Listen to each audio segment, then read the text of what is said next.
Thank you, everybody, for joining us this evening.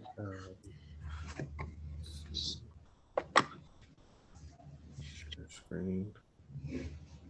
Mute your lines, please.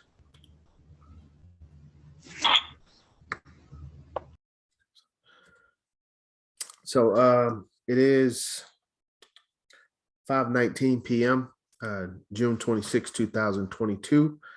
This will be our mass meeting, our last mass meeting for the month of June 2022.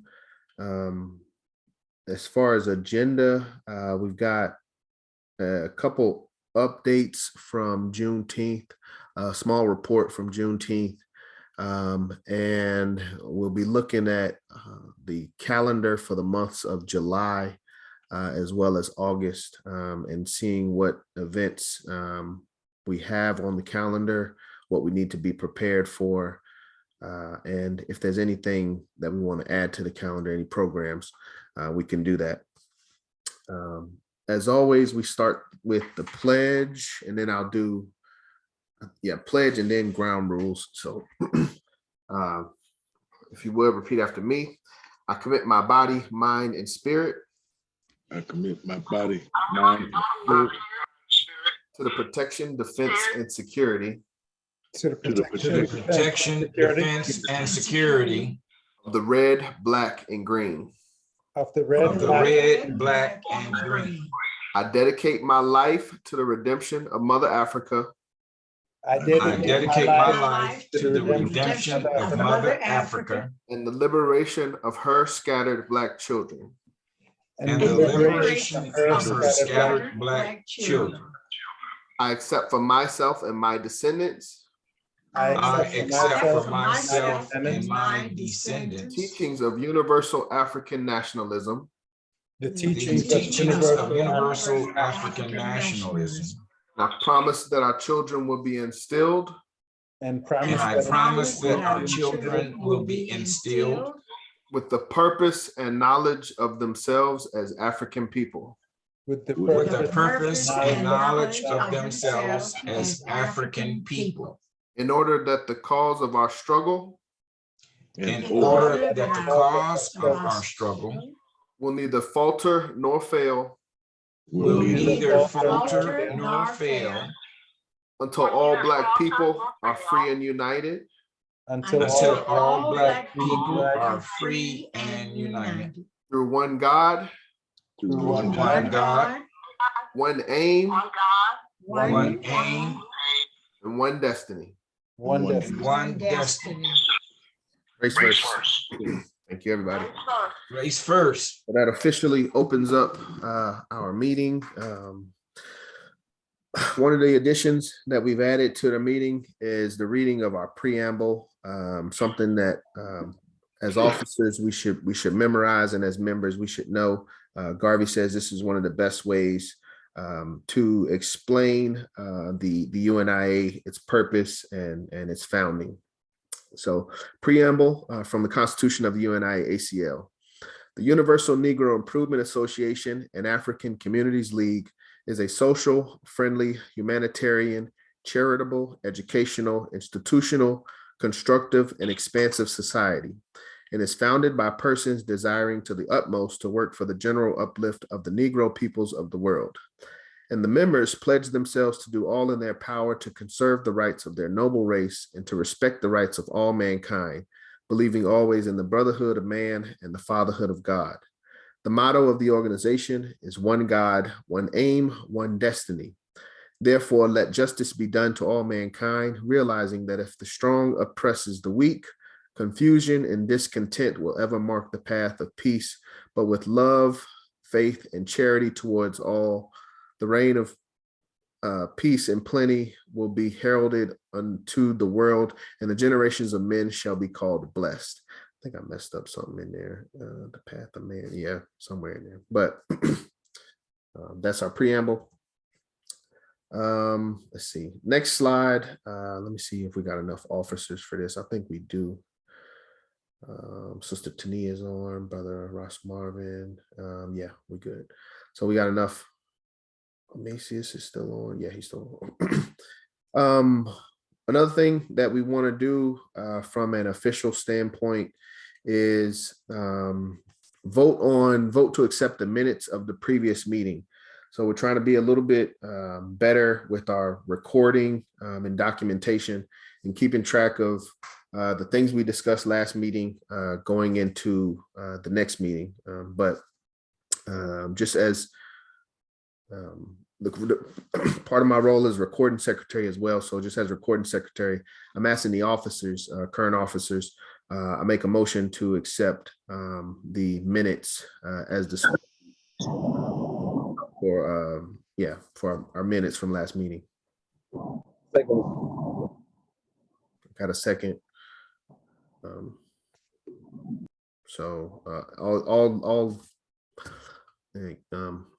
All with the that like all voting yes, I guess. I'm sorry. Well, is anybody opposed to it? Basically, I think we got 4 voting members: Attorney Imhotep, Ross Marvin, myself, Omasius, and Sister Tania. I agree. Thank you, Sister Colo. Okay. All right. Well, it sounds like a unanimous. I didn't hear any opposition, so we will record that as accepted. Any questions from last week's meeting, from the minutes, before we go into this week? Okay. I forgot to do the ground rules.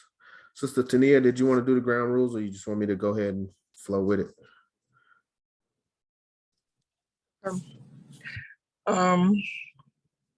Our meetings are divided into 2 halves. First half, we focus on the topic. Today, our topic is our executive positions we voting on today. The second half will be for member share, where everybody can have a chance to comment or ask questions on anything that you like.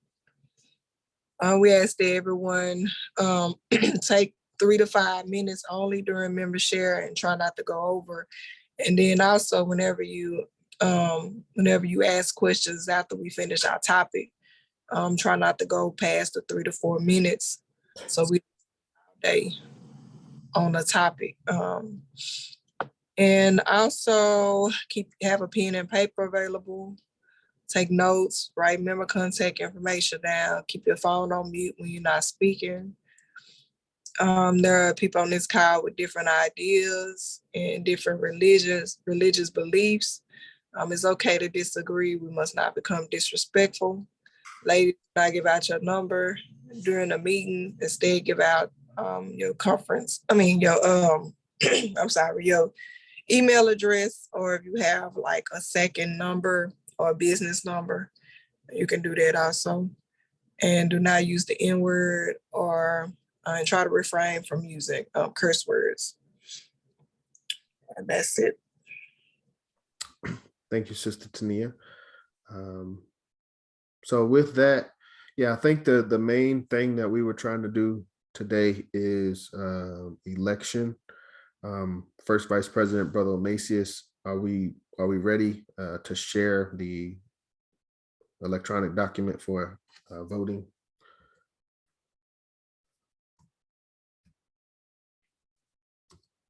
First Vice President.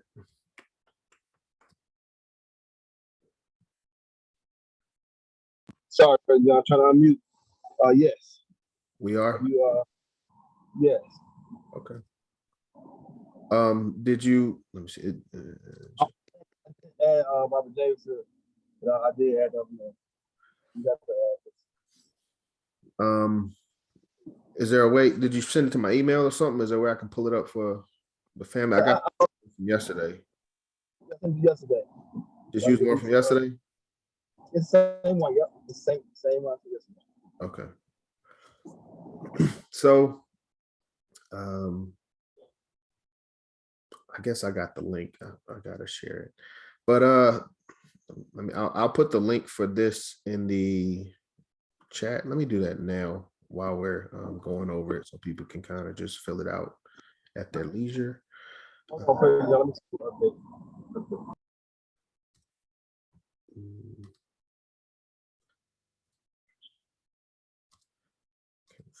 Or to lead. Yeah, election prep. Gotcha.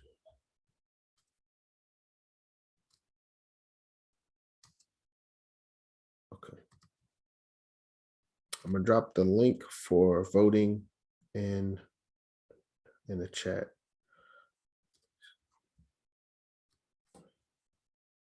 Hope this works. It don't look like it's, that don't look like. Lighten up. No, I don't think that worked. Let's see.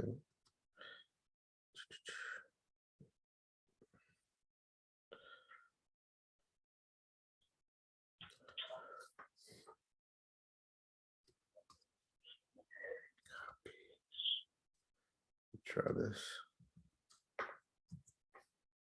I hope that works. That should work. Okay, but for those that are on Zoom, those on a conference call, you won't be able to see what we're going over, but I'll read everything. This is today we're starting the election process. We'll leave it open for about a week to allow members that aren't able to vote today to vote throughout the week. But we are doing elections for all executive offices. Currently, I am serving as president. I'm willing to continue serving as president, and we don't have any. There's no contests basically. So everybody that's running for office is the only person running for office. So unless someone at this time who's an active member wanted to step up and, hold an office, we're preparing to move forward with these individuals in these offices. So I'll run through it really quick. Like I said, myself, Brother John, I will be holding the office of president unless someone wants to hold that. Lady President, Mama Amina, has agreed to continue. First male Vice President, Brother Amacius, has agreed to continue in his position. First Lady Vice President, Sister Tania, has agreed to continue in her position. However, we do need to get some of our sisters trained up to take to hold positions of Lady Vice President, to take some of the responsibility. I'll go ahead, just a polo. I'll go ahead and take Lady Vice President Secretary. Thank you, Sister Akolo. Okay, let's start out. I would recommend, okay. I don't even know what to say. Well, yeah, second Lady Vice President and third Lady Vice President are open. I'm willing to, we can talk about third Lady Vice President, but I would rather you started out in a secretary position. That's what I was saying. Yeah, because Okay. I know when we were there at the core, y'all needed a secretary when we had that presentation. Yes, For ma'am. the ancestors. Yes, ma'am. Yeah, so that position is still open. I can work with that. Yes. Well, there are several secretaries. We need a recording secretary, financial secretary, corresponding secretary, and we will need an executive secretary who's like the head of all the secretaries. But the executive secretary position has to be appointed by the president general. So you'll need to, he'll have to appoint you in that position. But we need all four of those. Whatever area that is under that, which I need to be appointed or whatever. Okay. I'll take it as secretary. I'll take that. Okay. Vice secretary, first secretary, whatever. I would. Let me see. Would you be willing to start a recording secretary? I could. I mean, a correspondence. Somebody that y'all let y'all know what's going on or whatever. We need help with those financial. That would take. You would need to go through at least a 6-month training course before we did a financial secretary. Before we gave financial secretary responsibilities. Yeah, that's a lot of responsibility there. But I mean, if it's open, I can look into it and then decide which one would be best for me, because I can take one of those positions, Okay. especially for the summer. I got 6 months. Okay. So I am planning to go to Africa in this year, the first of next year, and visit. But I think I would have enough time to, see what that's about, because if that's what y'all need, that's what y'all need. And maybe I'm the one to feel one of them. I don't know, because here we is with a situation now that, is more needed. And so if you don't have nobody doing correspondence or somebody, keeping a hold on whatever, it can be a problem. Yes. So whichever one is open to me, Brother Joe, whichever one you think is the best one for me. Okay, we'll keep that. I'll do one of them. I can do financial, but whichever one because y'all need some help. I mean, really, because we don't have a lot of attorneys, just like Marcus Garvey said, where are our attorneys? Where are our secretaries? I'm seeing that now. You never know how you brought to the light. Yes. But I can take on one of those positions. Okay. And whichever one you feel is best for me, Okay. because we need attorneys, we need lawyers, we need president, we need vice president, we need secretary. It's just almost like where Marcus Garvey was back in the day. Where are our noblemen? Where are our spokesperson? Stuff like that. But whatever position you think is, if that's what like when we were at the Corps, if that's open, I'll take it. Whichever one you want to pass down to me, I'll try to deal with it. We got you. We'll get that taken care of in the upcoming week. Let me run through the remaining positions, and thank you for stepping up, Sister Colo. Well, all right, no problem. So let me see. I got through Sister Tania, second male vice president. We've got a transition, a new position here. Brother Kenwardo, I've asked him to step up to the position of second male vice president. Second lady vice president is an open position. We'll be looking to train some individuals, some sisters, obviously, for that position. But we gotta, as our lady president said, we have to recruit more sisters and be better about recruiting sisters.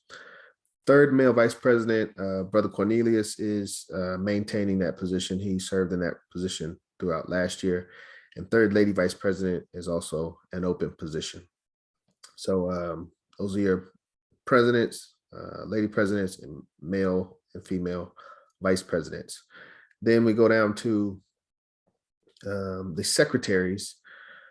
Executive secretary, as I said, that's an open position. Must be appointed by the President General per the Constitution.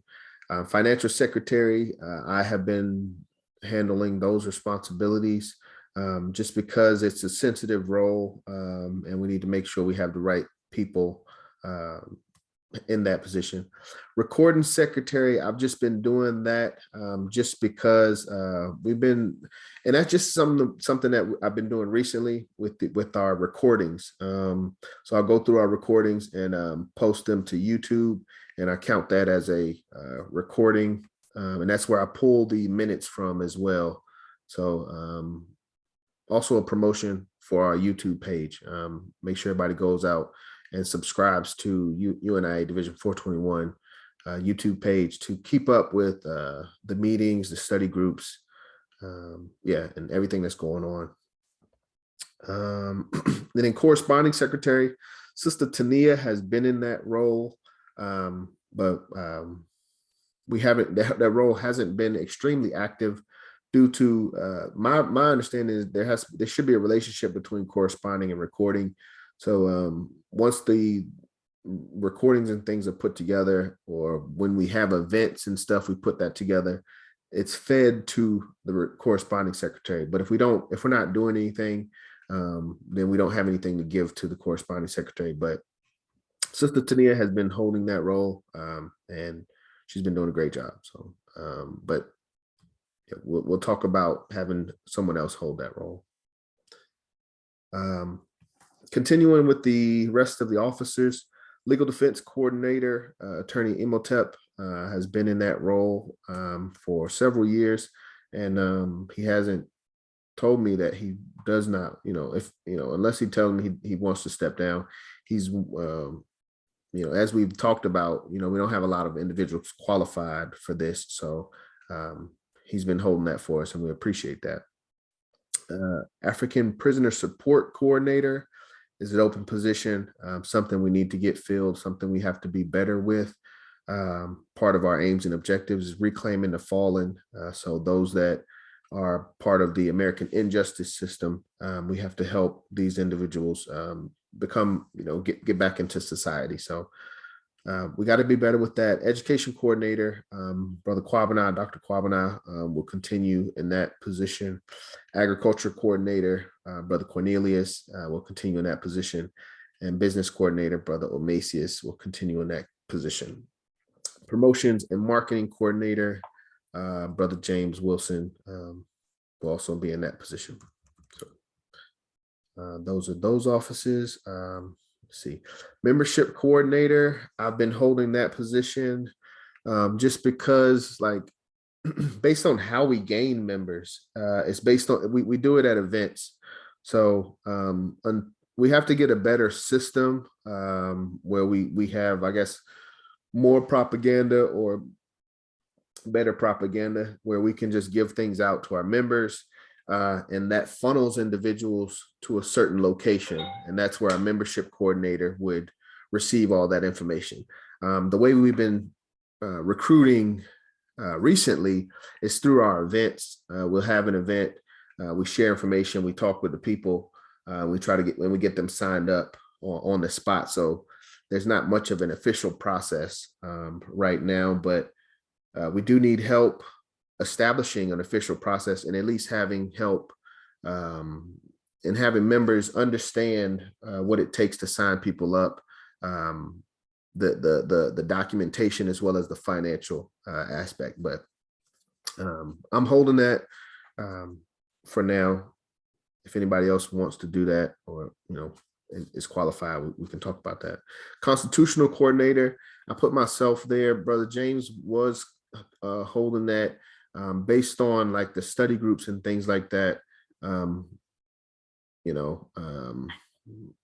also with our new Constitution, we haven't printed it as a parent body, so there's not much for Brother James, and I've asked him to focus on the youth department as well, so you'll see that later. But anywhere you see my name, other than president, it's just holding the office because we need it, and nobody else is doing it, but it's not necessarily something that I want to do. Our division chaplain, Chaplain Mitchell, he's been out of Virginia. He had fell out of contact for a few months, but as of recently, he talked about getting re-engaged with the division. So as of right now, he's our division chaplain.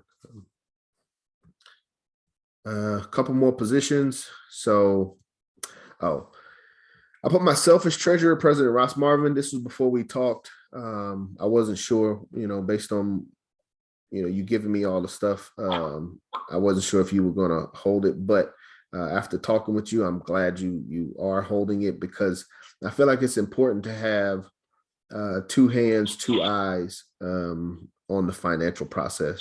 It shouldn't just be one person handling all the financial stuff. So we need checks and balances. So President Ross Marvin will be our treasurer again this year.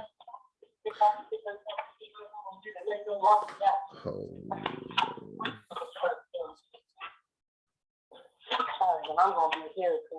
Yeah, I'm a member of this. Okay, sorry, I had to mute a couple lines.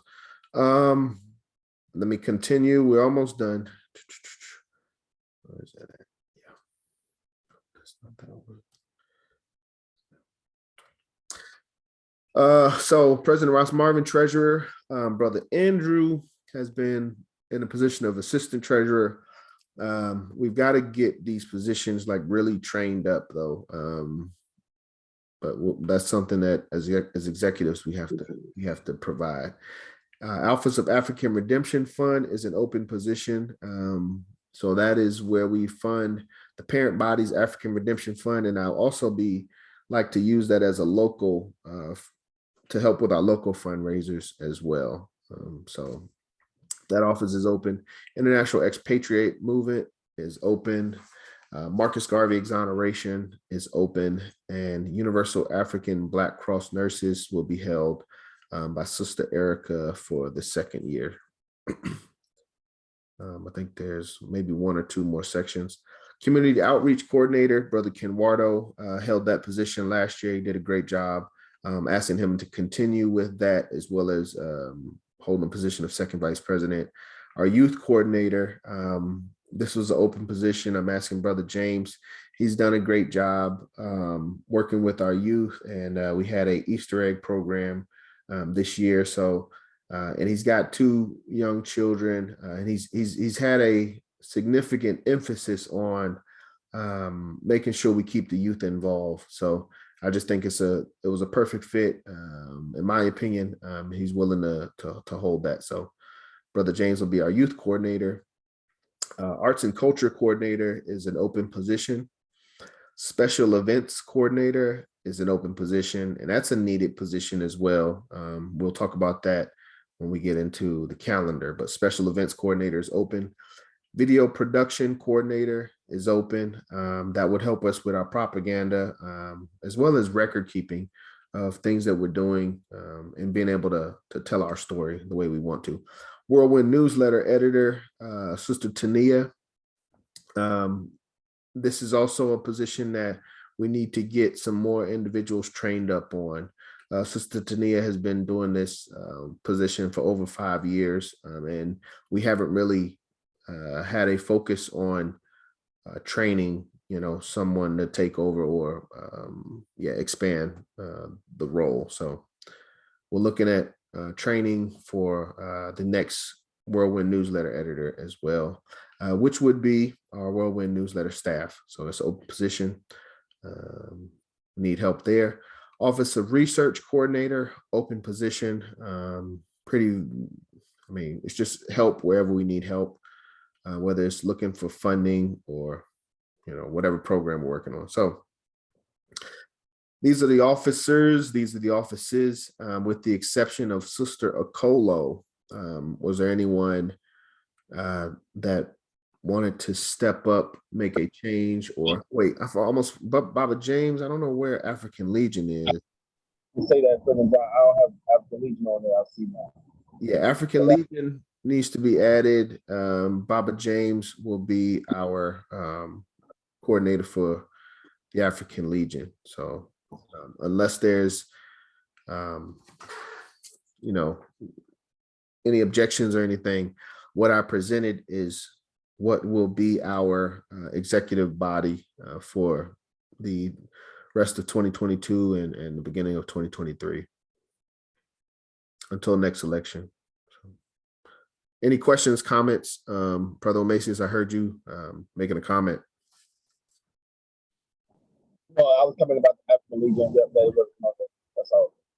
Okay, so I don't know if the conference line heard that, but he was just making a comment that we need to add the African Legion to the document. But so any other questions, comments on our election for the executive body for Division 421? Yeah, greetings, Brother John. Good afternoon. Greetings, Brother Andrew. How you doing? Very good, very good. I'm doing very good. Greetings to everyone on the call. I just wanted to know, would I be continuing in my position as the assistant treasurer? Yes, sir. Okay, then I just wanted to, I appreciate that. Yes.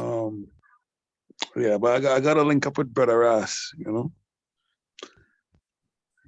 Yeah, I think we all kind of need to get together, me, you, and President Ross,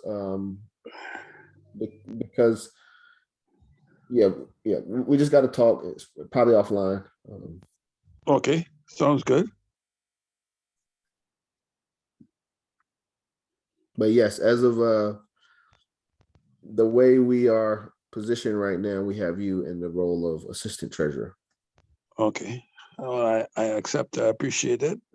Will serve. Thank you, Brother Andrew. Appreciate it. Anybody else?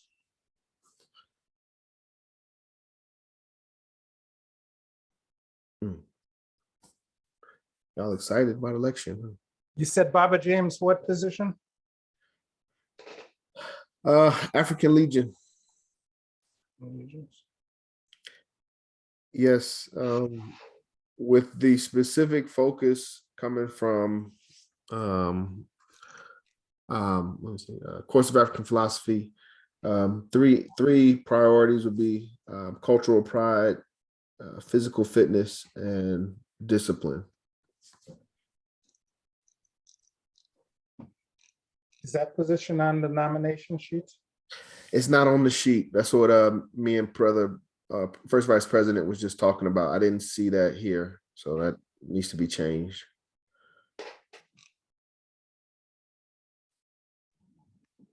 I have it about 5 minutes good right now. Is that you, Baba James? But I said, give me about 5 minutes. I have it on there as ballot. Oh, Is that, but is that an appointed position or is it both? hold on. Let's see.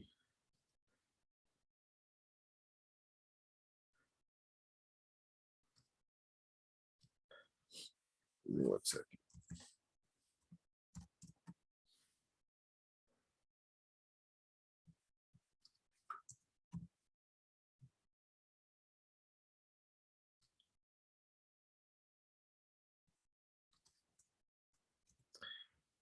Let's see. So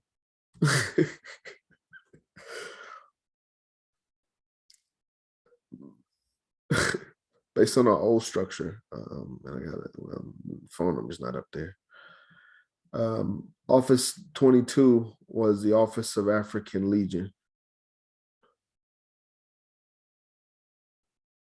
We've never had it staffed since I've been a part of the organization. I think it had a brother Kijani, but I've never really met that brother. But I don't think it's ever been staffed, but it was always it was still part of the structure.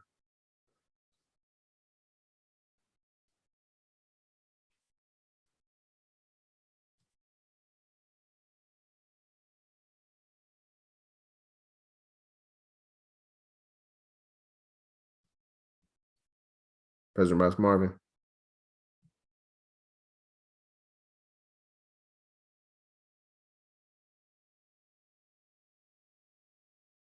Ross Marvin, you there?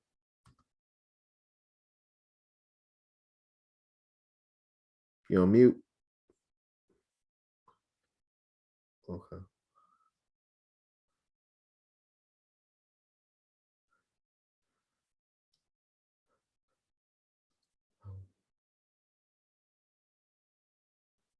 President Ross Marvin, you there or you stepped away? Yes, I'm here. Okay. Yeah, what'd you think? I think everything is good. We have a lot of people on the call today.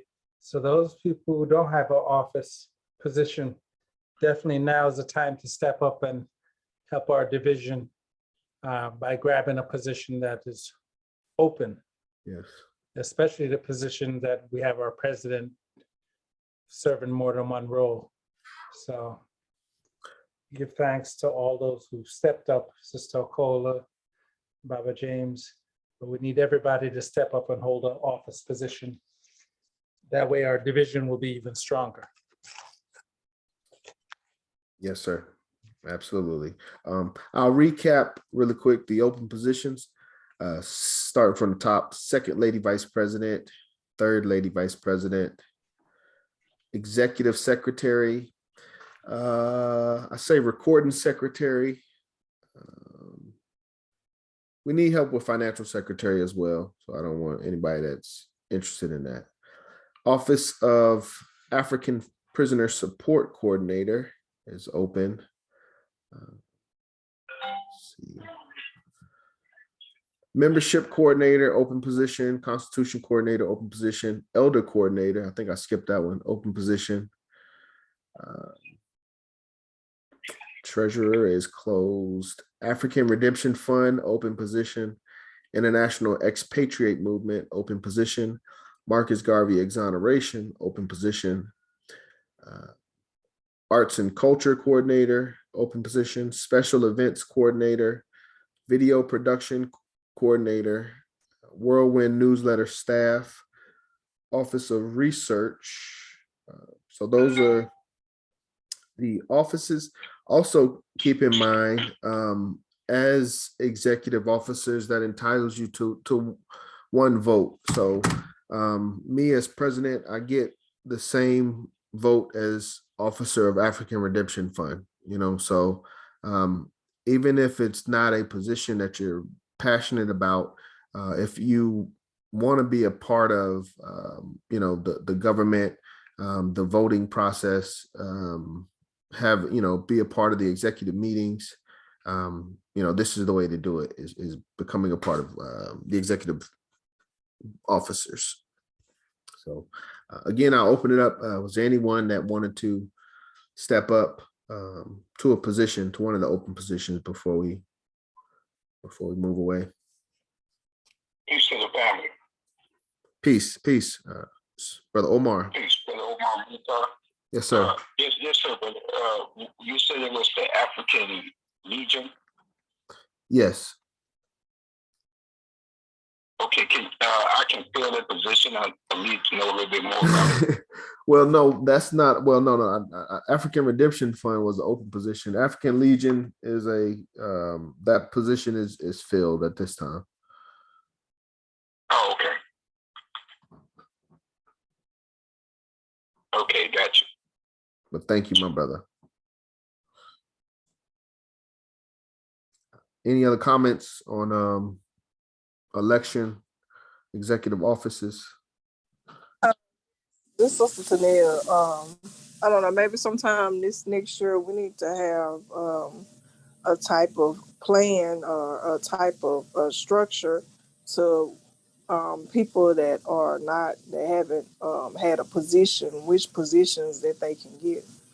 So they'll know what they have to come in before they can come in off the street. Or if they haven't held office in a few years. I just feel like, if you haven't held office for a few years, you should be able to come in and be president or vice president, or if this is your first time, you shouldn't be able to hold those positions. Or even with the African Legions, anything dealing with defense or anything like that, nobody that hasn't held a position shouldn't be able to come in.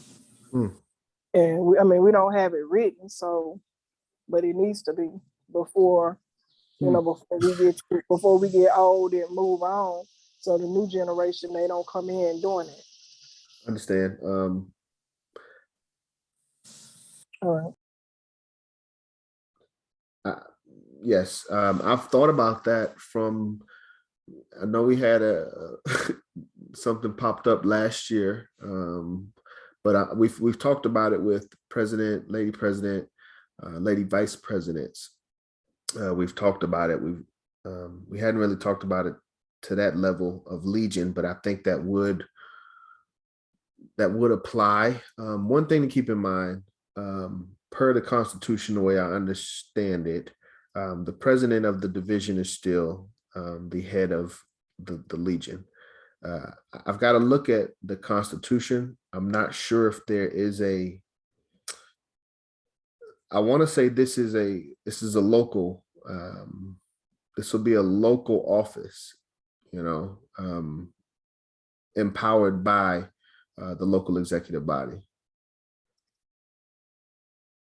But I agree with your point. Having a line of where to draw that, that's something we would need to discuss, because when you look at the state of the division and how much help we need, I don't want to say we're desperate, but beggars can't be choosers, if I can put it that way. So I'll open that up to the other officers and get their thoughts on requirement for. President John, that's why I asked, was it appointed? Because of the fact that the president of the division, per the Constitution, is always over the legion. So appointing someone would just be someone to help organize. But of course, since it is the president, that's why I asked, was it appointed or voted?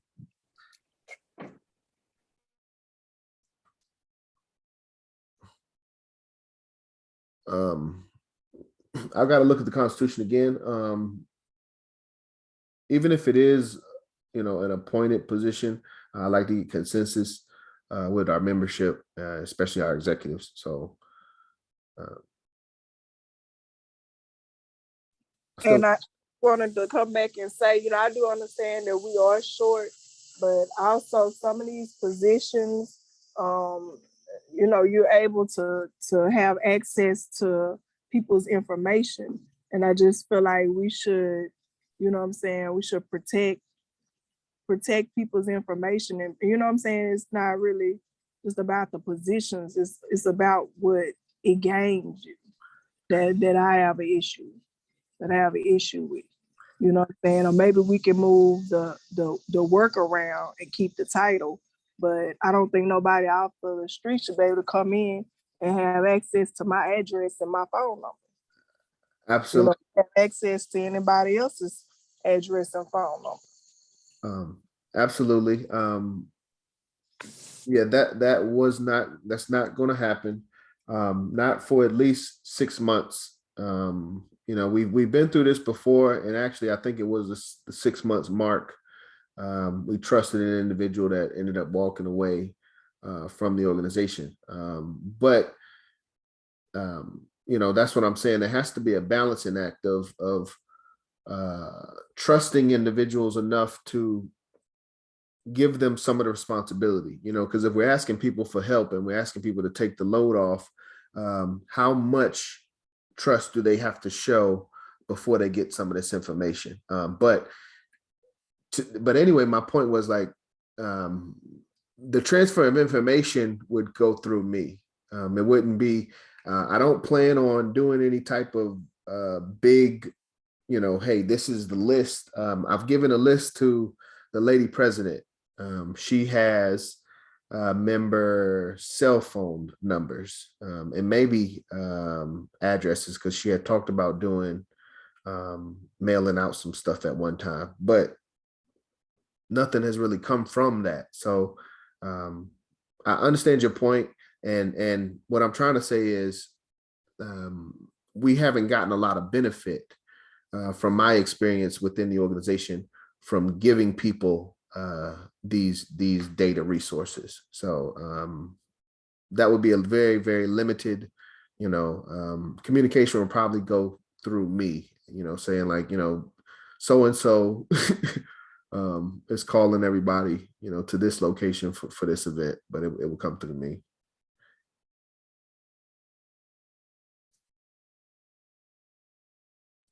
All right, thank you. Thank you. Great question. Great point. Anybody else on that comment of, that balance between trusting people with the information and taking the load off of other individuals?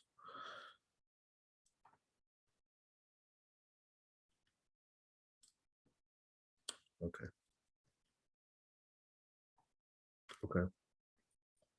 All right.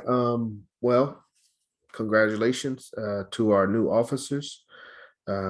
We will have our first executive meeting very soon, first Saturday of July. I don't know. I've got it on the other slides, but if there's no contentions, no objections, we will move forward with the officers as we discussed tonight. Responsibilities to be determined, at a later point. Like specific, as far as like resources and stuff, information. All right. If we are finished with that, I did have some stuff that I wanted to share with the group.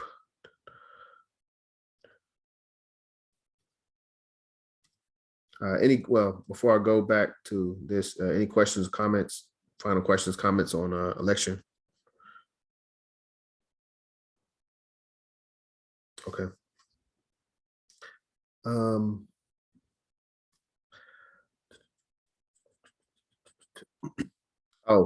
So like I said, make sure you check out our YouTube page. Because it's got the meeting, it's got our meeting it's got the video from the last meeting up there. And I'm working to get the older meetings up there, but I felt like the newer ones would be more relevant. So I got the newest ones, and I'm working on getting the older ones. What's the name of the YouTube channel? Atlanta Division 421. Let me make sure. Let me pull it up. Yeah. At UNIA-ACL Division 421. Sorry, let me see.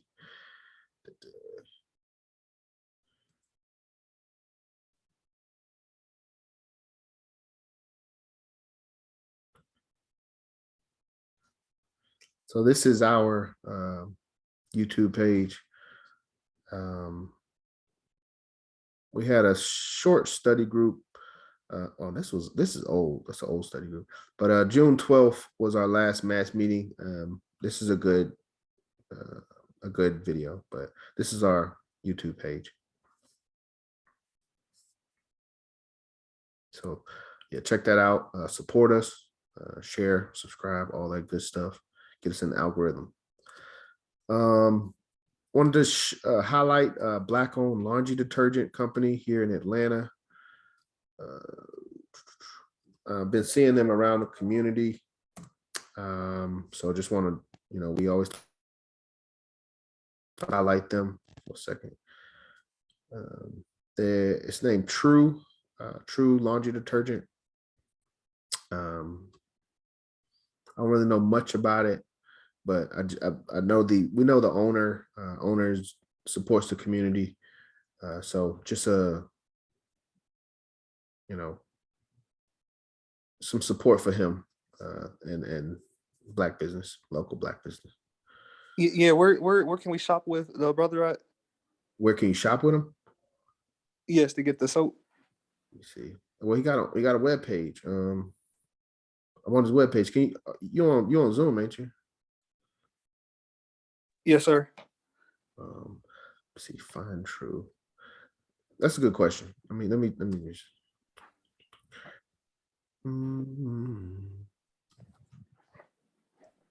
Look at that.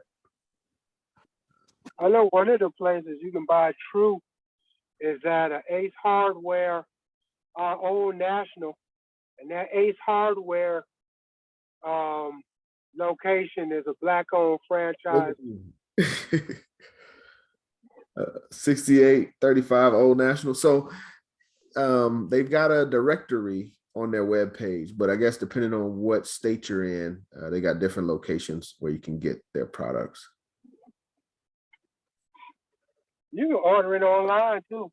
That's what I would have thought. Yeah, because I buy it sometimes, either at the store or offline. Yeah, I want to go to the store. So it's Ace Hardware on 6835 Old National. It's in a shopping. There's a Goodwill right there, and there's a big shopping center down there. They got about 3 sections where you got Walmart and Goodwill and Burlington Coat Factory, all of them down there.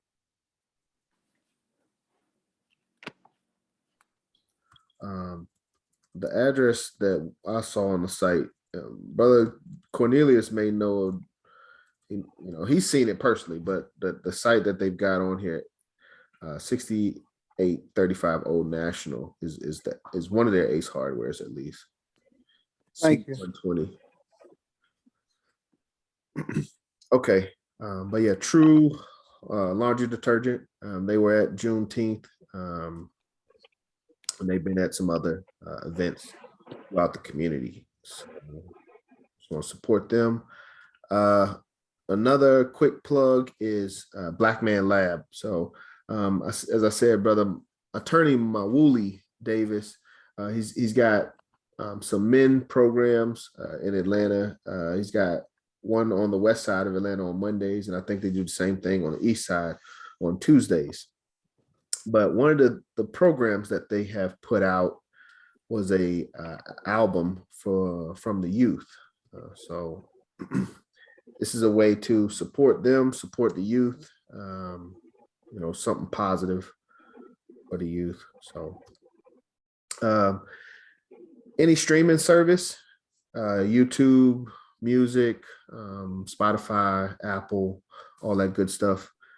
We Need You is the name of the album. It was produced in 2021, but it was made by local youth in the city. It's actually a pretty good, it's a pretty good album. But just playing the music, streaming the music helps them out.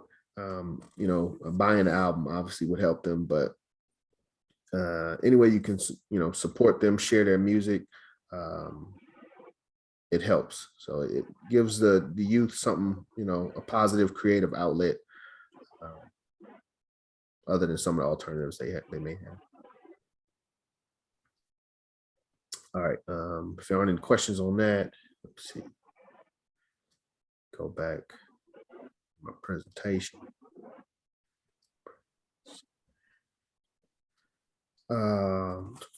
So Division 421, just an update. This is the only slide. I mean, this is the only picture that I got from Juneteenth. Obviously, this is why we were setting up. It's not the best picture, but just to let the membership know, we did attend Juneteenth. Thank you to everybody that came out. Brother Omasius, First Vice President, Our Lady President, Third Vice President, Brother Cornelius, Brother Kenwardo came out. Baba James, obviously, he was helping with Juneteenth. And we actually had a couple members come out as well and support the table and support what we were doing.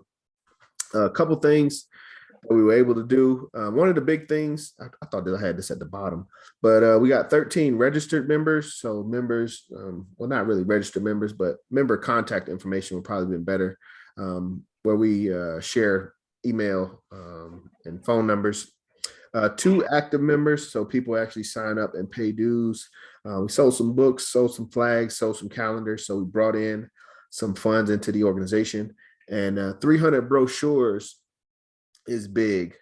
We handed out 300 brochures. So this is hand to hand, you know, us have an opportunity to share, you know, the legacy of Garvey and let individuals here in Atlanta know that we have an active vision of the UNIA-ACL from, you know, the direct legacy of Marcus Garvey. So I thought that was big. Those are seeds that we're planting. I don't expect those to be immediate, but I like the energy that we brought to this event. The event is some people argue that the event is looking a little capitalistic, you know, so us bringing, you know, that grassroots, race first, you know, self-pride, racial pride, and self-reliance was refreshing. So I appreciate the brothers and sisters, everybody helping out to contribute funds to allow us to do this, but also contributing your time, you know, to come out and help us fold the brochures, talk with the members, you know, help hold down the tent and things like that. It's very, very, very big, very, very important, and very much appreciated. So, and I think we did a great job. I just want to let the division know that. In regards to Juneteenth, I wanted to, this is just, yeah, this is something I had to learn recently. So this slide, that's us on the right, Brother Cornelius in the middle. This is during the Juneteenth parade. A couple of our brothers from the local Atlanta community were with us. And one thing, you know, like I said, the Juneteenth is looking a little capitalistic, but it's not. It's looking integrationist as well. I don't know if people are familiar with the Juneteenth flag. Is anybody familiar with the Juneteenth flag? Nope. Yeah, I've seen it before. We were talking about that. What Sister Tania? I heard your brother Omar. Sister Tania, what do you know about the Juneteenth? Well, you in Texas. Yeah, I mean, I ain't never seen it flown before, but I just all of a sudden start seeing it being brought up like within these past couple of years. But I don't ever remember seeing it flying during the celebrations previously. Yes. But I don't know. Brother Omar, what's your thoughts on the Juneteenth flag?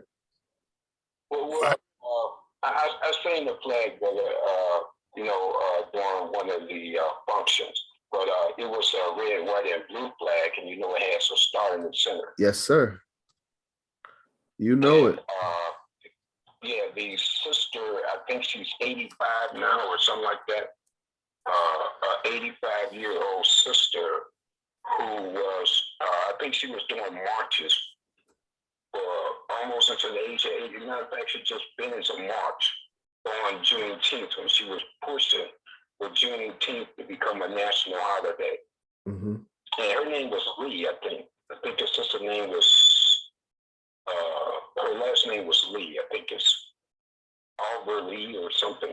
But she's about 85 years old, and she would do a march every year to push for Juneteenth to become a holiday.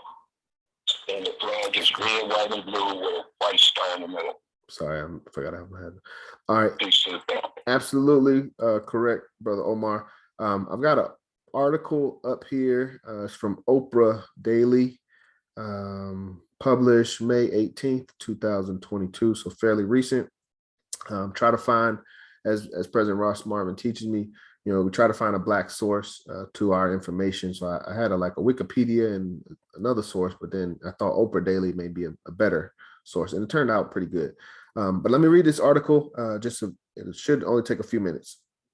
Title of the article is "The True Meaning of the Juneteenth Flag Explained."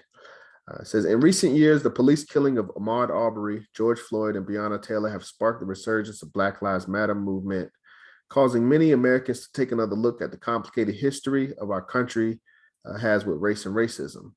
The national reckoning over racial injustice has been accompanied by lessons on how to be anti-racist and push to be to consciously buy Black, and a renewed interest in learning about Black American traditions like Juneteenth. The holiday, which occurs on June 19th, honors the historic June day in 1865, with the last day of enslaved people in the U.S. were granted freedom from Major General Granger after Major General Granger arrived in Galveston, Texas, and announced the Civil War was officially over. In the decades since, Juneteenth has become a celebration that's recognized in all 50 states. The biggest symbol of Juneteenth is its flag, a red, white, and blue fabric with a bursting star placed against an arc. Ahead, we explain the flag's history, meaning, and what it symbolizes for the Black community. The Juneteenth flag was created in 1997. The first flag that represented the holiday was created in 1997 by Ben Haith, the founder of the National Juneteenth Celebration Foundation, NJCF. 3 years later, artist Lisa Jean Graff explained on her website that she fine-tuned the original version, resulting in the flag we see today. This was the same year that Haith led the holiday's international flag raising ceremony in Boston's Roxbury Heritage Park, according to the National Juneteenth Observance Foundation. What do the flag's colors and symbols mean? You'll see that the Juneteenth flag uses the exact same colors as the United States flag, red, white, and blue. This was intentional and meant to show that formerly enslaved and descendants are free Americans too. Formerly enslaved and their descendants are free Americans too. According to NJOF, here's what the individual symbols depicted in the flag represent.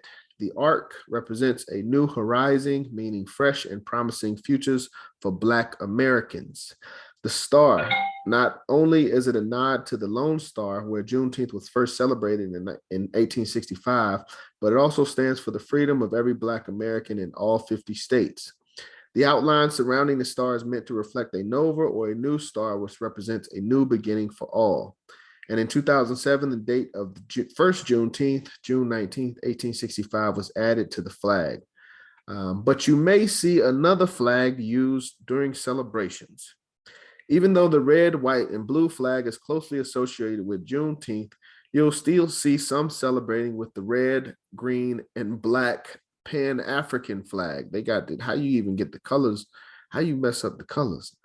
Which was created in 1920 after Jamaican activist Marcus Garvey called for a Black liberation flag. Though both act as symbols of pride and freedom for Black people, the Juneteenth flag was intentionally created to honor a single holiday, whereas the Pan-African flag, so-called Pan-African flag, this is the UNIA-ACL flag, represents all of the African diaspora. So I think that's the gist of it. Both act as a symbol of pride and freedom for Black people. Juneteenth flag was created to honor a single holiday, Juneteenth, in the United States, whereas the red, black, and green UNIA-ACL flag represents all of the African diaspora. So that's where I wanted to start. So like we have respect for the Juneteenth flag. However, we represent the UNIA-ACL flag. And from the Message to the People course of African philosophy, Garvey teaches us that a flag of a nation is the emblem that signifies the existence of that nation. Have your flag. It is red, black, and green. Be proud of it. It is an emblem of your, and the next word is race. It's an emblem of our race. So all respect to Juneteenth flag and the creators, but we are the UNIA, and we will uphold the red, black, and green first and foremost. Garvey also said, as far as the flag, the UNIA gave the Negro a flag and a national anthem. So, we're not really, as the UNIA, we're not looking for another flag. All respect to the Juneteenth flag, but when we do our demonstrations, we will be representing the red, black, and green flag. Any questions on that? Of course. Brother John. Yes, sir. Yes, sir, family. Yeah. Also, there was one thing about the flag is that it represented the mass numbers of Black soldiers who came to liberate the slaves in Texas. There was a large number of Black soldiers. And that was significant because that's the first time Black soldiers used arms to enforce their freedom. Peace. Understand. It's, like I said, respect to the Juneteenth flag. But if we had to choose one, we choose the red, black, and green flag. It represents all of our people globally, not just our people here. All right. Next slide, just a couple images from Juneteenth. On the left, that's us, Division 421 at the end of the parade, standing alongside one of our division members, who's also a member of the Moorish American movement, and he's holding a red, white, and blue American flag. Now, we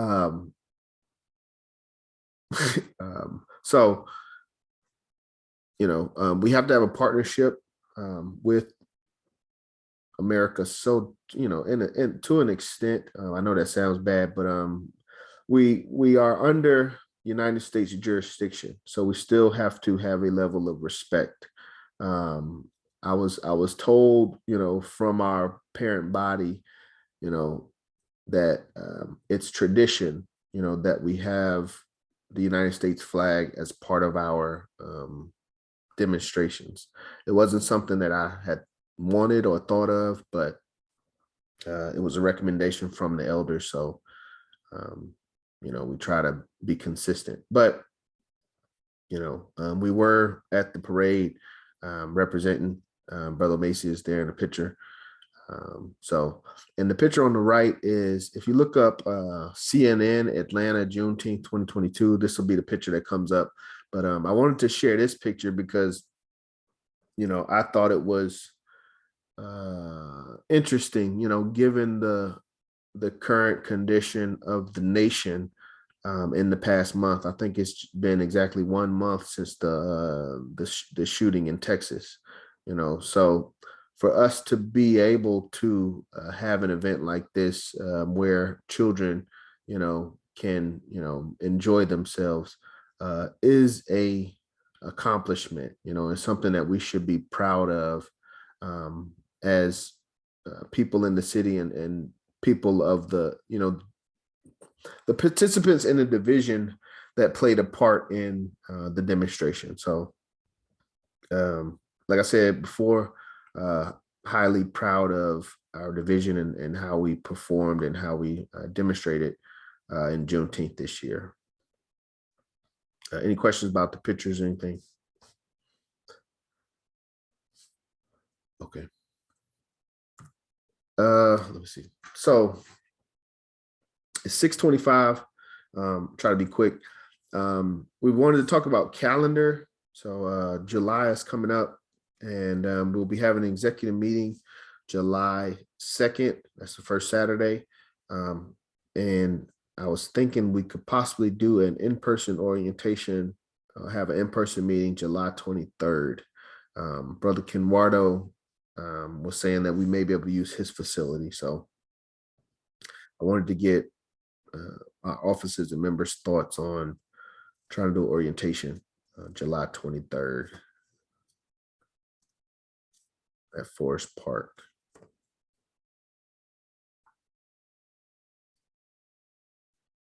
Or anything in the month of July.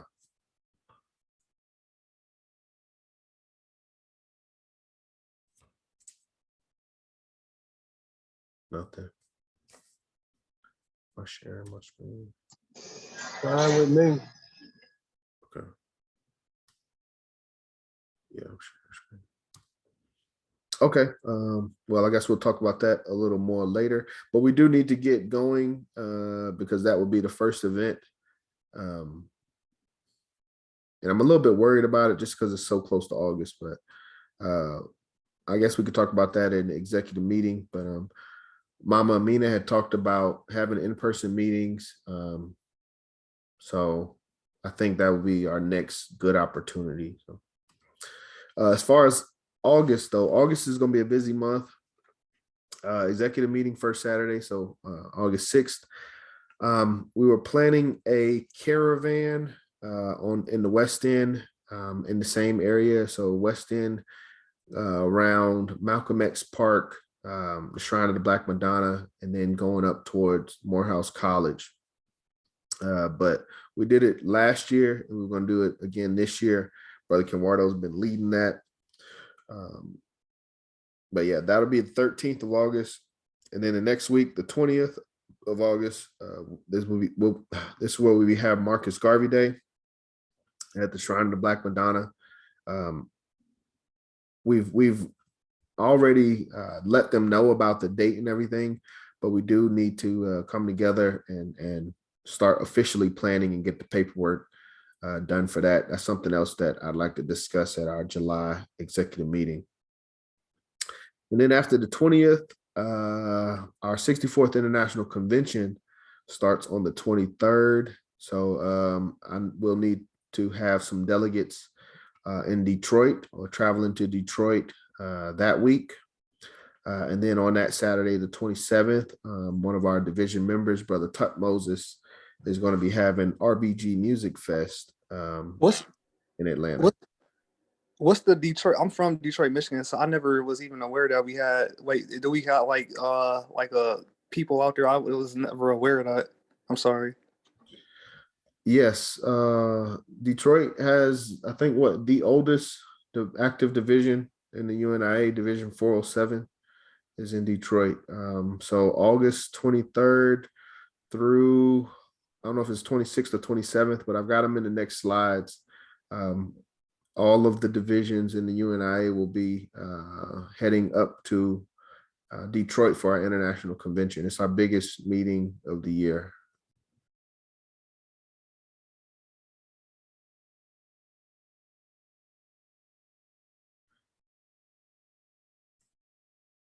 Brother, you there? Yes, I muted myself.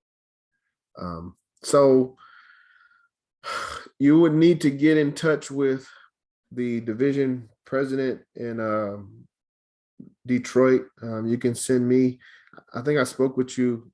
Did I speak with you recently? Yes, sir. So just send me a, wait a minute. You're not the brother that was in Alabama though, are you?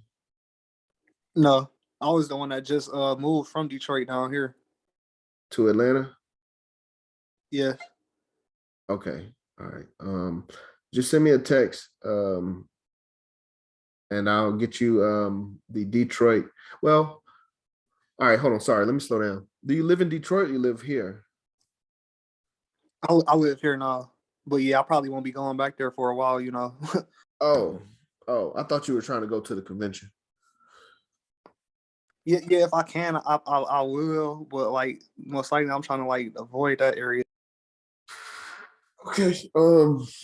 Well, I was trying to understand if you needed to join us locally or join Detroit. But if you are here, it would be best for you to join Division 421 and become an active member with us.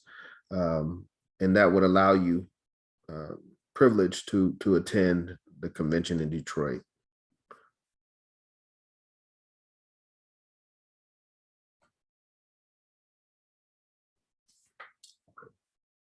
But yeah, busy month of August. So that's why I wanted to get through election. And let me take a step back to July. It's the end of June. So this executive meeting in July will be very important. It'll help us figure out if we can pull this off in July, but we'll also need that to get started planning for August. August is going to be a big month, a lot going on, and we really not going to have a lot of time to plan. It'll just be execution. And if we don't have everything in place by the time August comes, we're going to miss something. So to the executives, just emphasis on July executive meeting, 2nd of July. All right. Like I said, with the orientation in July, this would be our second orientation for Division 421. We hadn't had, our first orientation was in the fall of 2019. This orientation will be Forest Park, Georgia, and we need a flyer ASAP, and we also need some food and drinks. We need to figure that out as a executive body. If it's something that we just want to pay for and bring, or if it's something that we want to prepare ourselves, we got to talk about that. So, all right.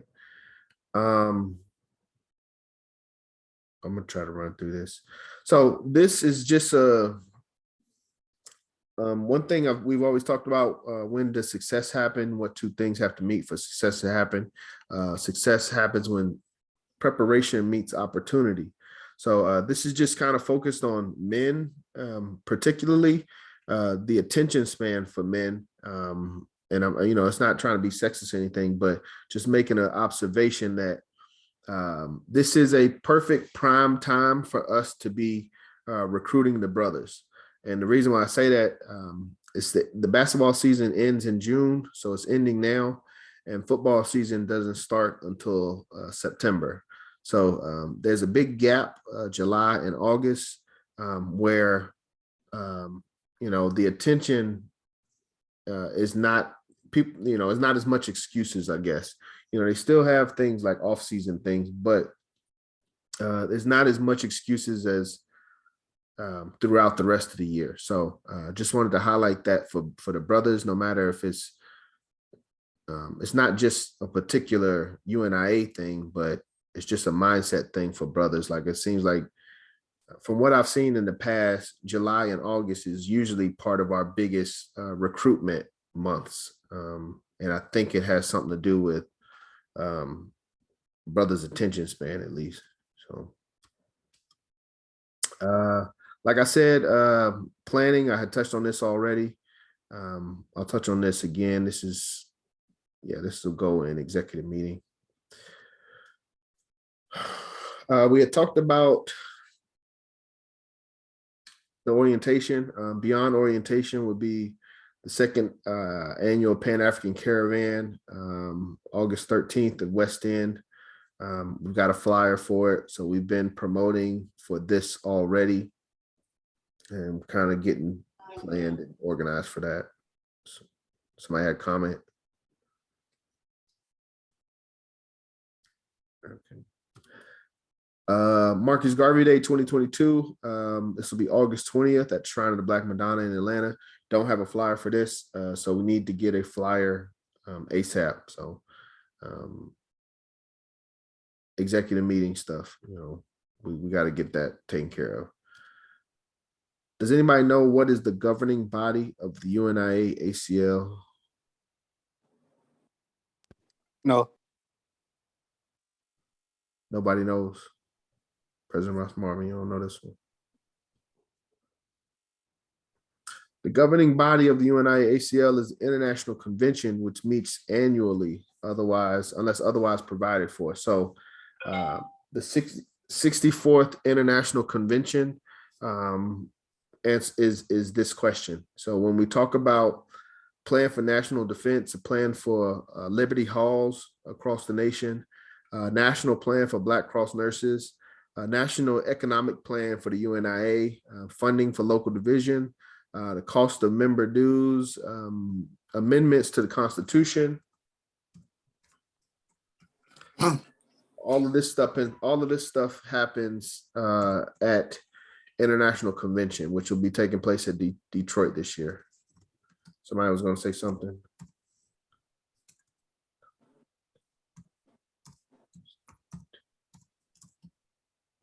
So just wanted to kind of stress the importance of these gatherings, High Executive Council and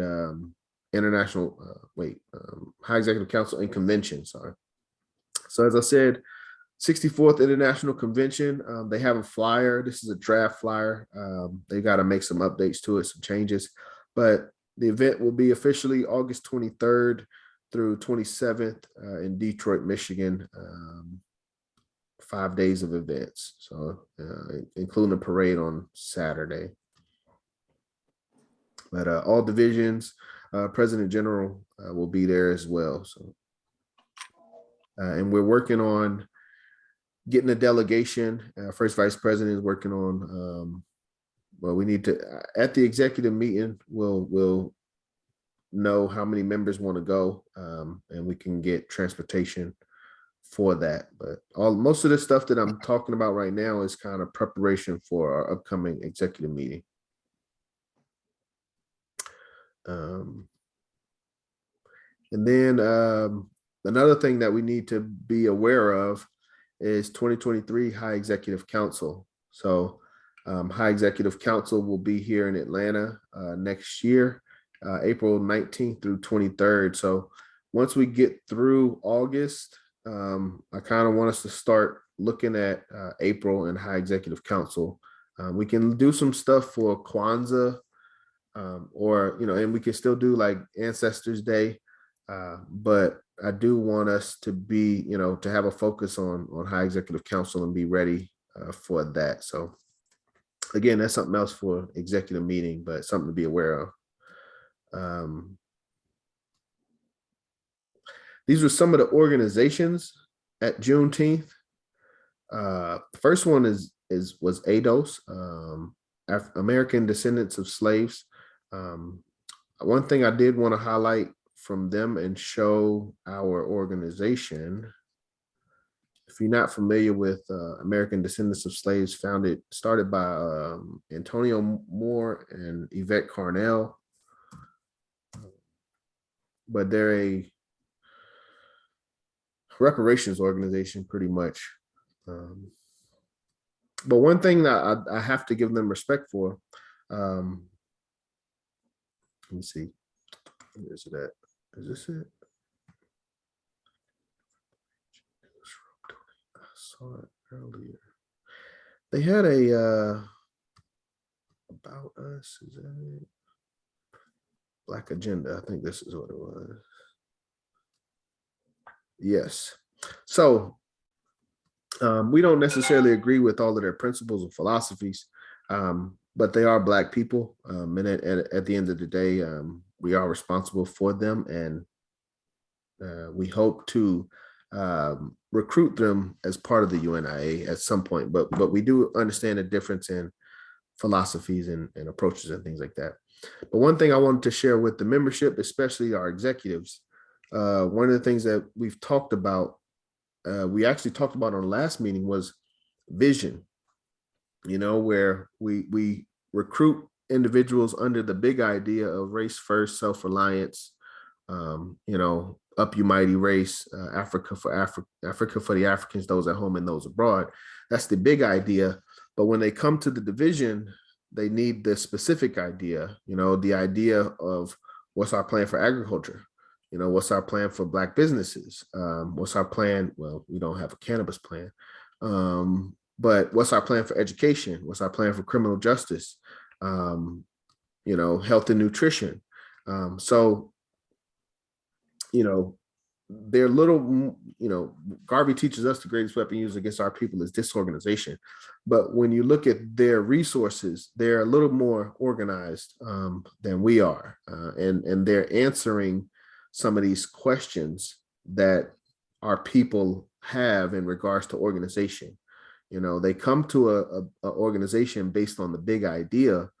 For them, it's reparations, but once they get an individual in, they have a detailed vision as well. So even if we don't have a website, we can have a PowerPoint presentation for, what our view is for education, what our view is for community policing, what our view is for nutrition, and what's our plan for the youth.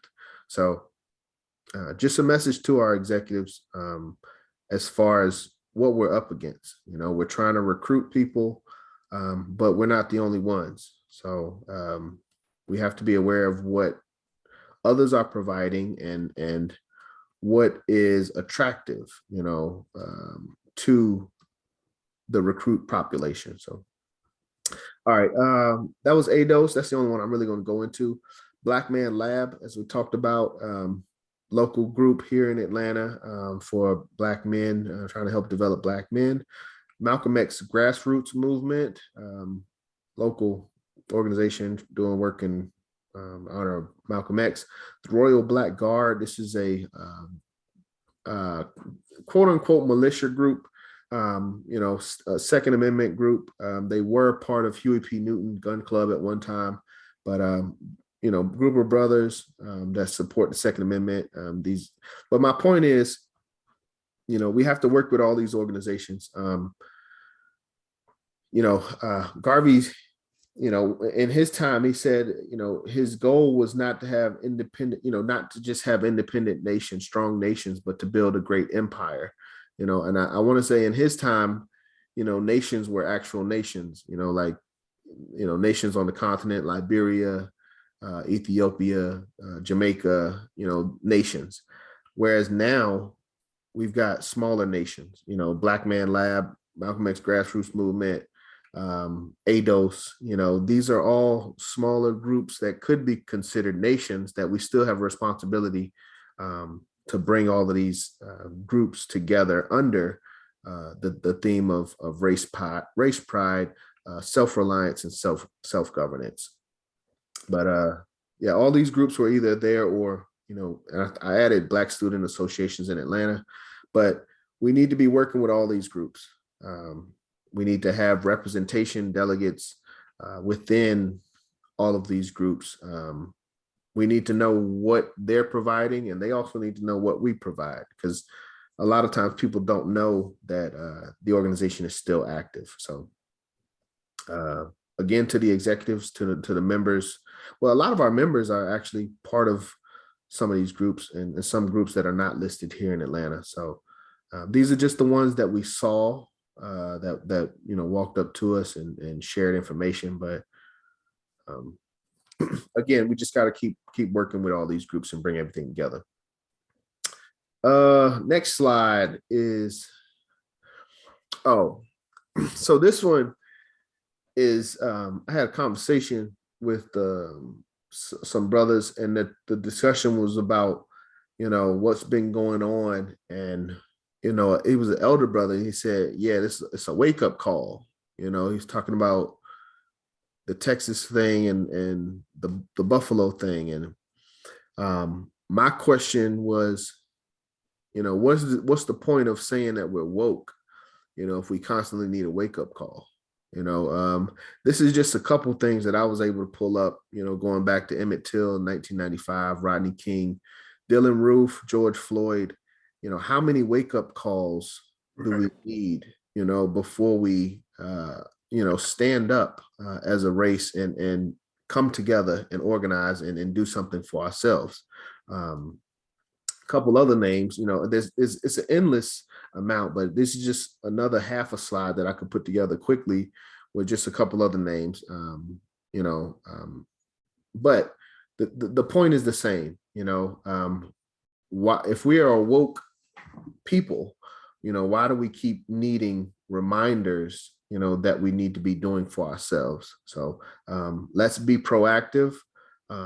Let's defend our communities, our women and children, and let's stay woke. Let's not be woke for the time being for 2020, and then 2021 come around, they give out a couple stimulus checks, now we no longer part of the movement. So we have to stay woke and stay active, and that's one of the sentiments of my last slide.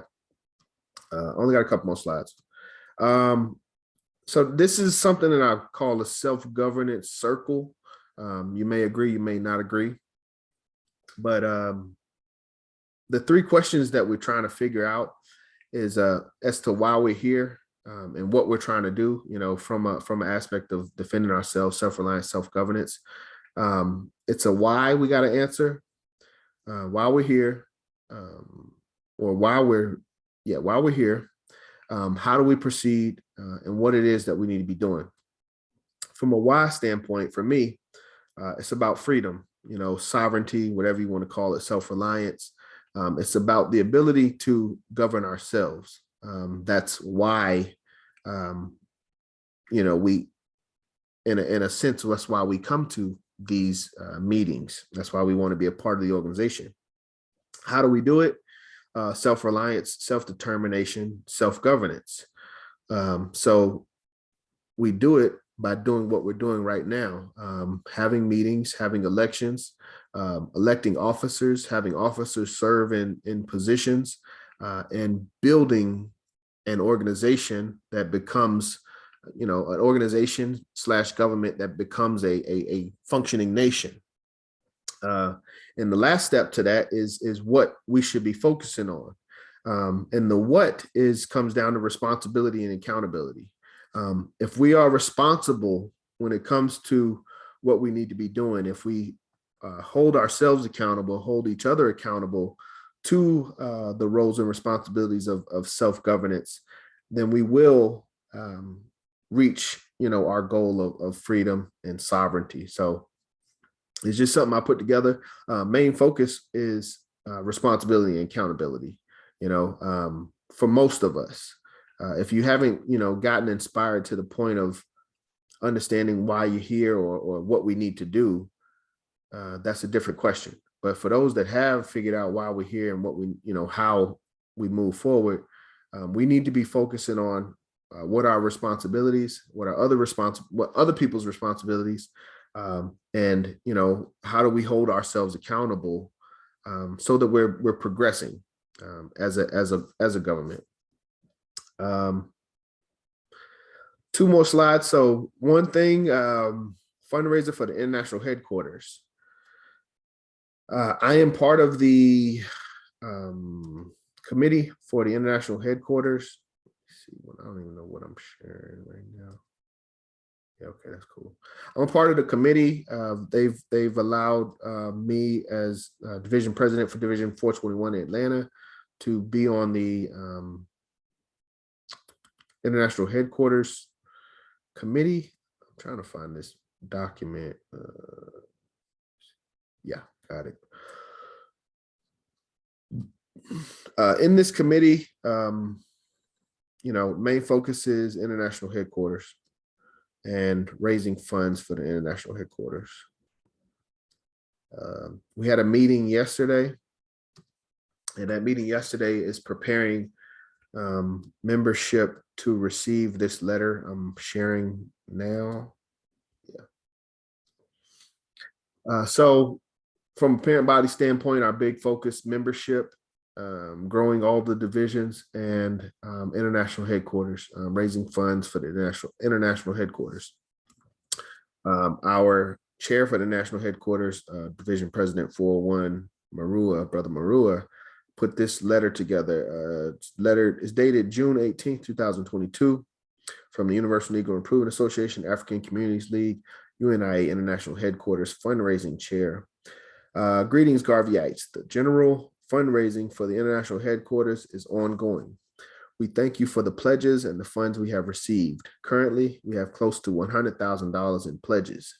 Now we need to do two things to make our goals reality.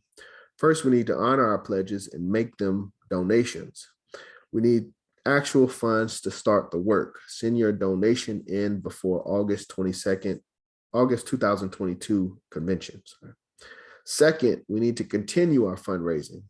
We don't want to stop at the phase 2 goal, then start again for the next phase. We want to continue to raise enough to restore the building. I am asking you to help.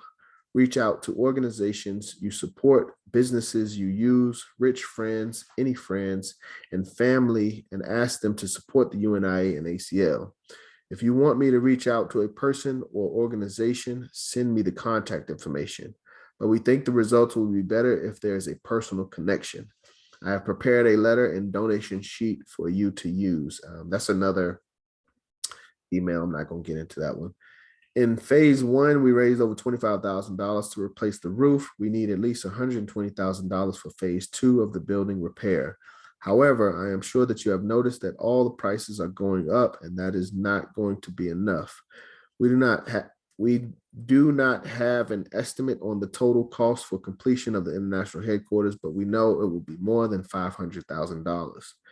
Remember my original request. We are asking every division president to pledge $1,000. We are asking every assistant president general to commit $5,000 and every member to commit $100. We are also asking every division to have at least one fundraiser in which all profits will go to the international headquarters. We're asking for these commitments, but we know that they are sacrifices. They are harder for some than others. If you can't make the asked commitment, please do not let that prevent you from participating in this great event, preserving our holy ground, the international headquarters. What man has done, man can do. Signed, Marua Farrell, international headquarters fundraising chair. So that's our focus. Was I sharing the right stuff? I think I was. Yeah, y'all saw that, right? Y'all saw the document, right? I was reading the document. Yes. Okay.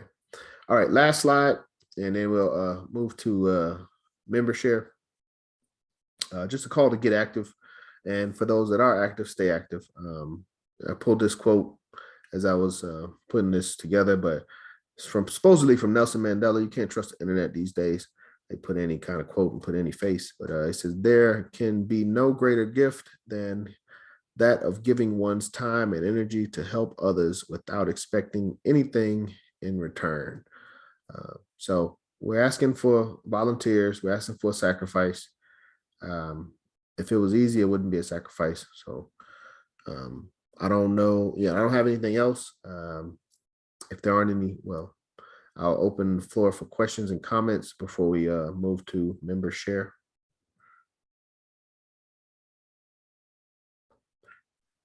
Excuse me, Brother John.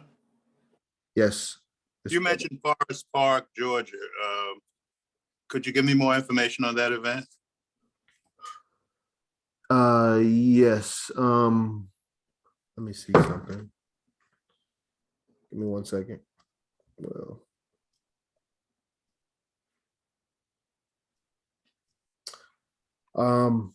so yeah, that'll be July 23rd. We're going to be having an in-person event. Brother Kenwardo and his wife have a shop in Forest Park. I haven't been to the facility. I don't know the capabilities of it, but it has been offered for a meeting. So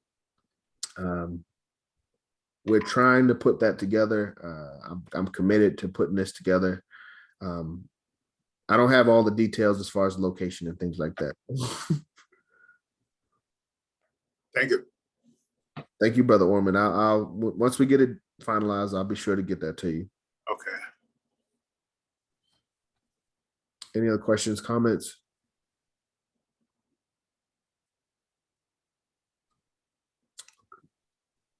Thank you, everyone. About to die. Okay. With that, I am finished with my report. And I want to open up for a member share. As always, brothers, we have to be good listeners. So I want to hear from our sisters. And we don't look like we got a lot of sisters. Okay. Mama Amina, our lady president. Right. I'm here, and you know what I recognize and praise is the history of what Marcus Garvey did was happens in the world. The history. Unfortunate for us today, people don't know UNIA. And Right. I know we want to restore the national organization, but do we have stores, shops, and other kind of businesses throughout this country, which could help us in that endeavor? You know, first thing, whether he had a print shop or something. Do we have a print shop? I mean, you know. No, we don't. All of our printing is done. What kind of businesses are we operating under? Other than the greatness of what Garvey did, what else are we operating under? How are we serving these Africans, even in this country? You asking me? I'm saying that's what people gonna ask us, and we'll be asking for some money. Well, okay.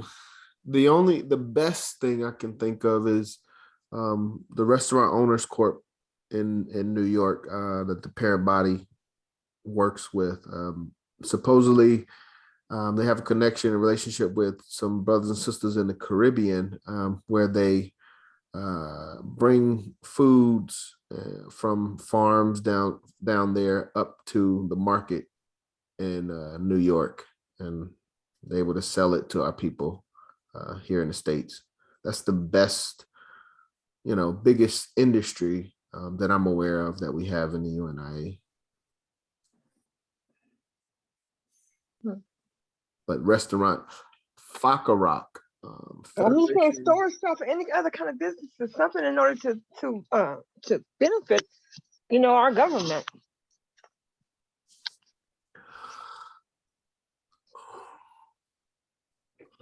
I mean, in your local communities, they want to call somebody to speak. Are they calling on the UNIA to come out and to speak with us? Maybe not even the Black Lives Matter. Do they even know of the UNIA? How have we made ourselves, the people in the community, aware of us at all? That's what. Go ahead. First Vice President, were you gonna say something? Yeah, I can't. Yeah. To that, it's definitely my opinion that one of the greatest aims of the government was to silence the energy of Marcus Garvey. Me personally, right. I didn't hear about Marcus Garvey until I was an adult. So I definitely understand Mama Mina and when she says that people don't necessarily know about the UNIA. And I feel like it is a sentiment that UNIA is probably one of the most dangerous things that these are my opinions, that's to the question. So as far as our task as to help people understand and know what the UNIA is, that is a task that I believe that all of us who are committed to office today are willing to take up and understand that is the task going forward that we have to be upon to focus on getting the message of Garvey out there and doing it with the confidence that Marcus Garvey talks about. But it is a task that I feel like it's orchestrated and on purpose for our people not to know about the self-reliance and the self-confidence and the ability to look at yourself as equal, like Garvey teaches, as more than equal, as direct descendants of God. I feel like that ideology, that whole thought process of Garvey is a danger to the oppressive mindset that they want us to be in. And I do believe that everybody who's in office now and on the call is have that sentiment and ready to get this message out there of Garvey. And I think we're going to do a great job this year. I'm looking forward to the executive meeting. I think that's something we can talk about then as we continue to get these dates set on the events that we put out.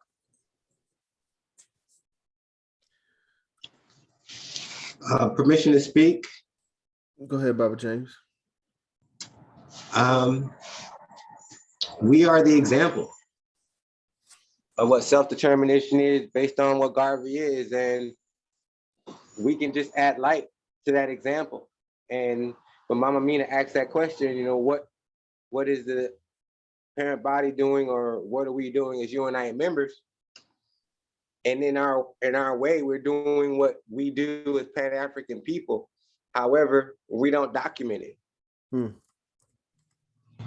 A documentation of how powerful knowing Mama Mina is would be an example to join the UNIA if you just knew what her commitment is and that you would like to follow that example.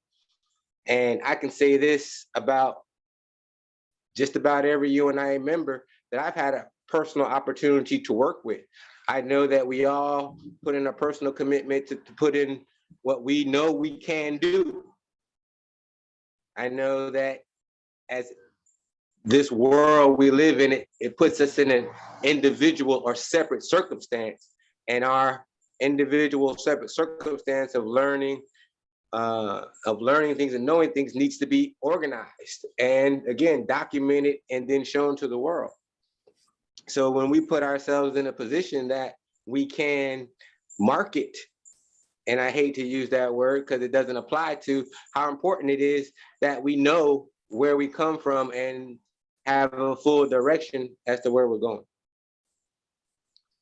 Right, you're like, on the other side, on the west side of town over there, what's that brother? He has a ministry where he feeds the folk. I can't even think of the name of that ministry. Brother John, that's not his name, but whatever his name is, he got a feeding program on the west side of town. Every day and holidays, they be loading people up with some kind of food meal at least.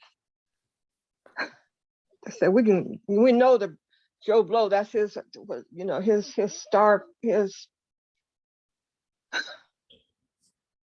venture for the community. If the UNIA, when they have these issues in the community, do they call them? They might call the Sisters with the Black Lives Matter or NAACP. Who's calling on us to say what the community needs? Nobody. We need to get our name out there for sure. Mama Mina, but as Brother John mentioned earlier in the call in regards to our links to other organizations, through our government. As a UNIA member, I do a lot of works within the community. The only thing different about my works is I don't attach UNIA-ACL Division 421 to it. And I don't do that because I haven't had permission to, and or I don't know what the protocol is. And, you know, is every UNIA member in a position to have that label on them when they do their works? Because that comes with good and bad. True. You know what I'm saying? UNIA member shot somebody, UNIA member fed somebody. Yeah. You know, it's news, but the bad news is gonna spread differently than the good news.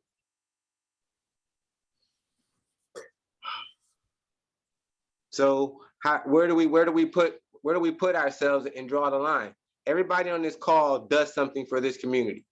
Everybody on this call is involved in their community. The only difference is when we do it, we might be knowing within ourselves and in our minds and in our being that we do this because we're UNIA members and we care about the red, black, and green in our community.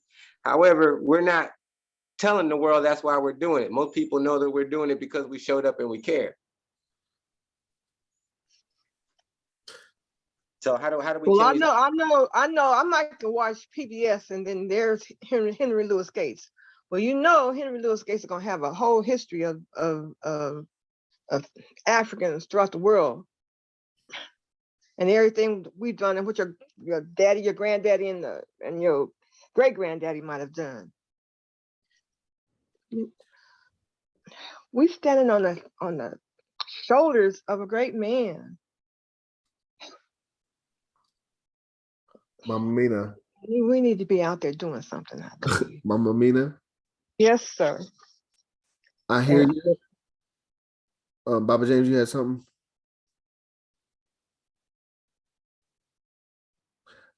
Lady President, I hear you, and I agree. However, I am proud of what we have been doing with our time. We just had Juneteenth last week. You know, that was the biggest event, probably the biggest event for the month of June in the city of Atlanta. We were there. You know, we were, communicating with the people, waving the flags. We led the parade. I don't know.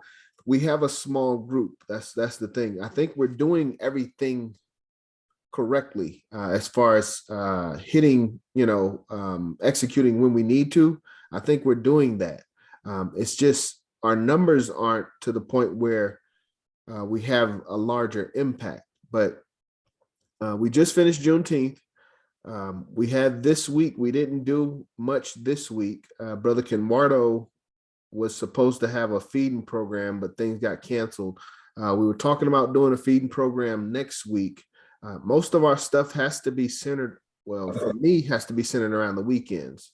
If we want to do things during the week other than study groups, I'm going to need some help coordinating that. But my point is, we just came out of a big week. We tried to do something this weekend. It fell through. We've got plans for next weekend to be in the community. We're trying to do the orientation in July.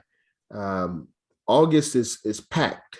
You know, we're going to be as out there as we can be in August. So if, I hear what you're saying, but we have to acknowledge what we are doing as well and take advantage of, the opportunities on the calendar. That's all I can say, based on what we have. I mean, UNIA calls for a Black Power conference in Atlanta, something. Calling together all Black organizations to accomplish a goal, something. But perhaps in the future we might can do something like that. Yes. I mean, if we had a little more funds in the account, I wouldn't have a problem committing to that. But these events aren't. Even Juneteenth, we came out negative. We didn't make as much as we spent. So we need more funds to be able to do those things. Atlanta's an expensive city. So these groups that are doing these things, I'm sure they're well funded, And even if we had a bookstore, if we had a coffee shop, I had a something to, you know, to help us out some kind of way, some kind of think tank. I agree. Any comments, any suggestions from any of the members, officers? Yeah, peace to the family. Greetings, Brother Omar. Yeah, brother. I feel and I hear what the sister is saying. And one of the things that we have always been able to do is, as you know, once they kill one of our brothers and sisters, we interject ourselves into that situation. And when we interject ourselves into that situation, we also interject our organization into that same situation. And that's what spread it a lot about our various organizations, because we're already on the front line when something happened to our people. And when something happened to our people, we should always be out there as the UNIA or the militia or the Black Panther Party saying, this is one of the members of our nation of Africa, you know, and we represent that, and we are unsatisfied with the treatment. So we were able to always recruit, because there was always an incident with our people when we had to be out there in the bucket. So, and also with YouTube site and things like that, to go and talk about debate and things that we can do as far as recruitment through our YouTube site to get more people to participate in their various locations. So there is some things that we can do, and there's always things to expand. And especially when we dealing with the same thing of police brutality. I mean, you know, I mean, you're always going to have a platform. So we have to just look at the things that's going on and see how we can best utilize. Peace. Thank you, Brother Omar, and excellent comment. It's almost as if you were on our meeting 2 weeks ago. 2 weeks ago was the anniversary of the shooting of Rayshard Brooks. You know, he was shot 2 years ago at the Wendy's. As you know, we can't go back in time, but these are opportunities. You know, it's not the best, you know, the best circumstances, but at the end of the day, these are opportunities. You know, and as I've repeated, success happens when preparation meets opportunity. We have not been prepared for these opportunities. At the second anniversary of Rayshard Brooks, how many brothers and sisters from the UNIA were out there with red, black, and green flags? It was 2. It was me and my wife. You know, so you know, we talk about we need to do more, but we're not even, you know, striking while the iron is hot, so to speak. You know, we're missing our opportunities. And then we miss an opportunity and then say we need to do more. Like we have to be focused, you know, and that's why I keep bringing up the idea of calendars. You know, what is coming up? You know, we're ending the month of June. We're halfway through 2022. You know, July is a week away. You know, what do we want to do? What impact do we want to have for the month of July? August is pretty much booked up. You know, we can't, I wouldn't feel comfortable trying to add anything in August, but we have to know what's going on in the city. We have to be aware. We have to be responsive. And if we're not, then we can't be surprised if people act like we're not doing anything. Because when all of the pressure is on, when all of the cameras are out, the UNIA is nowhere to be found. And we have to do something about that. And that's, again, you know, that's what Juneteenth is about. You know, we're trying to do our best to not only be there, but to lead, you know, and be in the right position. But again, you know, we can't do it with only 4 or 5 people. I know I'm doing the right things. I know I'm saying the right things, whether it's being, you know, caught or understood is a different thing. But, you know, Brother Omar just brought up a way for us to, you know, capture the attention of our people. And it's right in line with exactly what we were doing 2 weeks ago. So, I need better, not better suggestions, but, I need to know what out of the things that we're doing, what should we not be doing and where should we refocus that energy, because I feel like everything that we're doing is what's needed.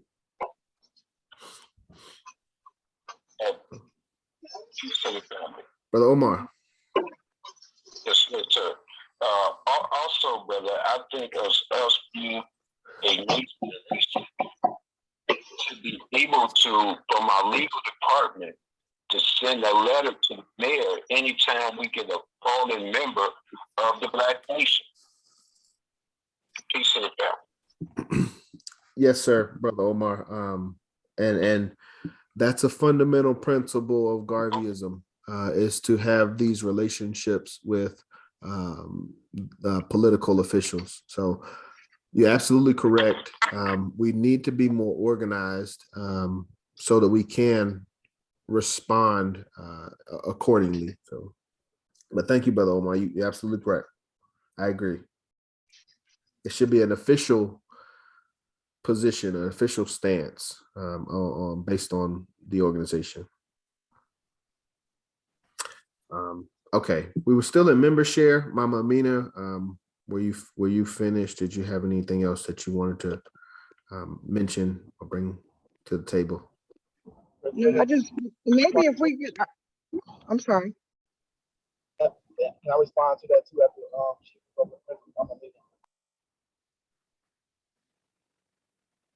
Yeah, hold your comment, Brother Macius. Go ahead, Lady President.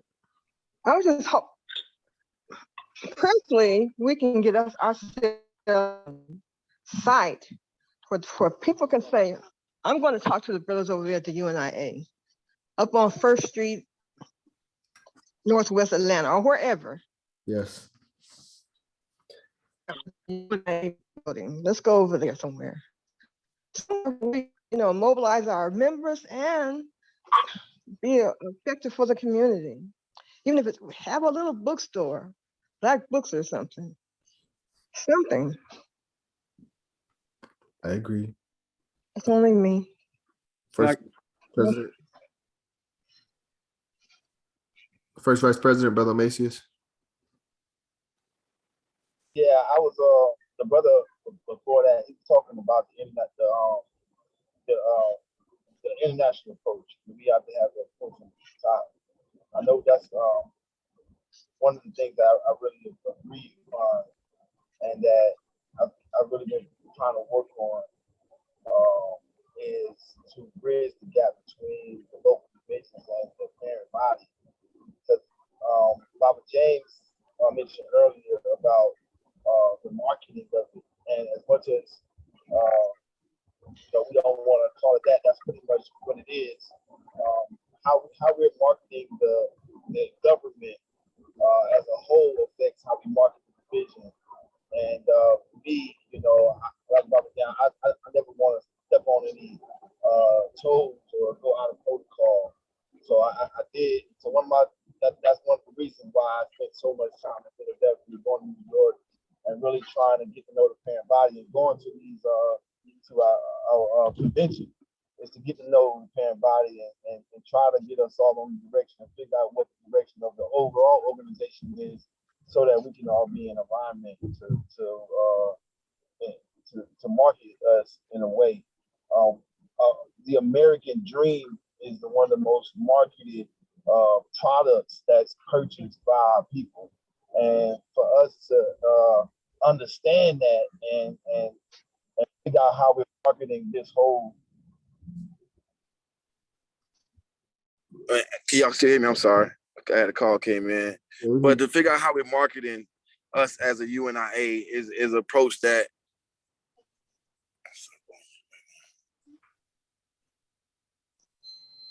can y'all hear me? I'm sorry. Yes. Yeah. Marketing. How we? Yeah, that's pretty much the focus. And I believe that 23rd is going to be a great event for us to really focus on our executive meeting. And if we talk about, let's talk about that. Let's focus on making the 23rd this event that we're able to pull off and market to our people. And that's what I want to end of that. Thank you, brother. Okay. Macy's. If we do want to, one of the key things that I know we'll need to do, we wanted to try to have a month notice. This will be less than a month, but we need to get a flyer.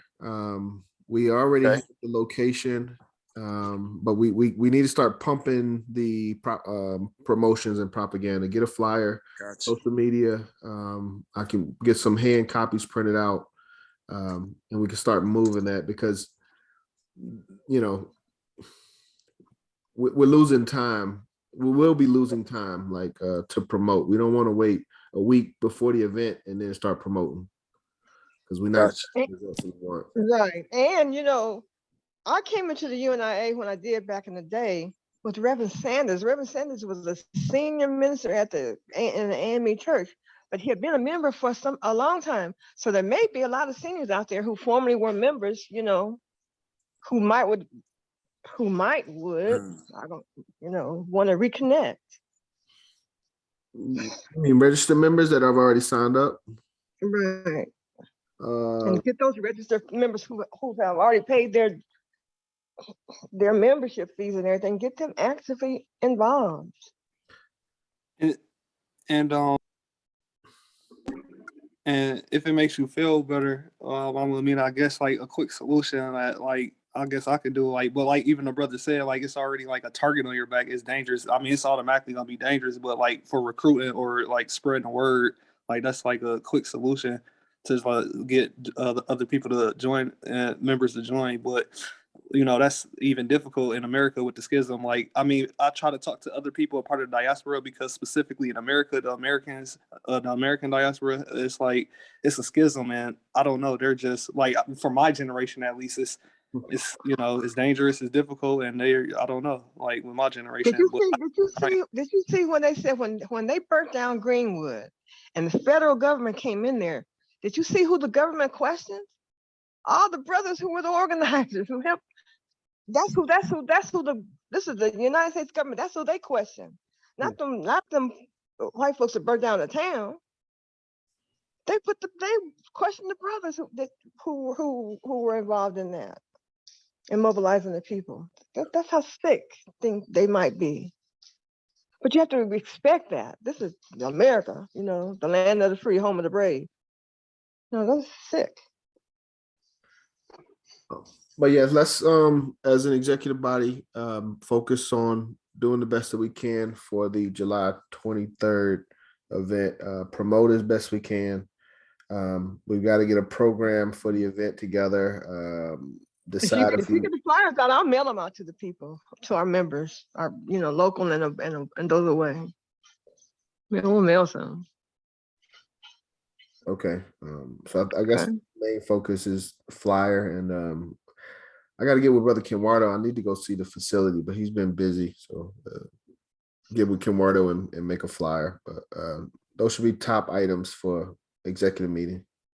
Okay. We will go to, if that's all we've got from Mama Mina, we'll go to our next sister on the conference line. UNIA member 286, Sister Akolo. Greetings, family. Greetings, family. Yeah, I've been listening. So July 1st, this Saturday, is when we're going to have the executive meeting.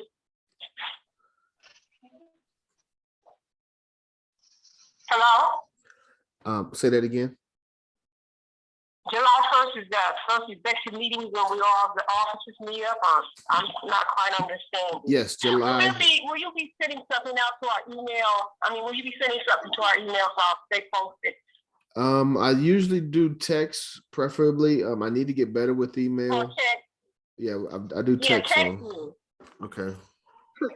You can text me and let me know, when do I start or whatever. And I look forward to want to go to the thing in Detroit too. So make sure you give me that how much it's gonna cost. There's gonna be a bus going there, a ride there, or something like that, so I can save some money up to get there. So if you could just let me know that, and when I need to start the office position or whatever, Okay. We'll get that notice. Yep. I don't want to share what I thought with you right now because unless you want me to share it. Well, we only had a few minutes. Okay. All right, Brother John. And so, yeah, I'm cooking again. So, greetings, family, and one race, one aim. You know, race first. And just keep me posted. Hi, Mama Mina. Hi, my sister. She hears you. All right, good to hear from you again. So, just keep me posted, brother, and we will see where we're going because I'm seeing the message now that we clearly need to have people in some of these offices. That's one thing Marcus Garvey talked about, and that's one reason that held me on to him. And from there, you know, it went into Malcolm X. So, you know, that's just, if you can see the progress, then you need to see the road that needs to be traveled. And so I got my wake-up call. So wherever I can help to do it, if I can go through this office or whatever and get some help, I'll do that. But I do want to go to Detroit. So keep me posted on that, and then let me know when I can. Well, you're going to have a face-to-face on the 23rd as far as the offices. Just keep me posted because I'm in the kitchen cooking right now. But it don't get my interest, truly, what I've been going through. I guess Marcus gave me my wake-up call. Sister Colo, yeah, I've got you. We'll add you to the executive officer list for text messages, so you'll get the next message. All right, appreciate it. Well, one race, y'all. Thank you, Sister Colo. Race first. Race first. Next sister. Next sister, I want to bring in CBPM member 3094 in Suffolk, Virginia, Sister Mary. Greetings, Sister Mary. Sister Mary, you there?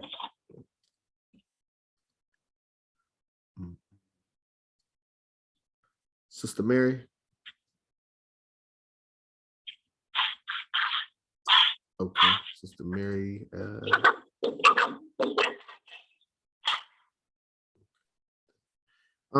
I see I missed a sister on the Zoom. Let me jump back over to the Zoom and hear from UNIA member 368 and Marietta, Sister Ifaniyi.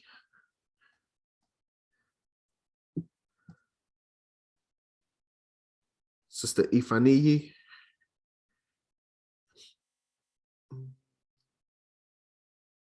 Sister Ifaniyi, are you there? Okay. See Zoom, conference line. Sister Mary, are you there? Sister Mary? All right, were there any sisters on the line that did not get a chance to share?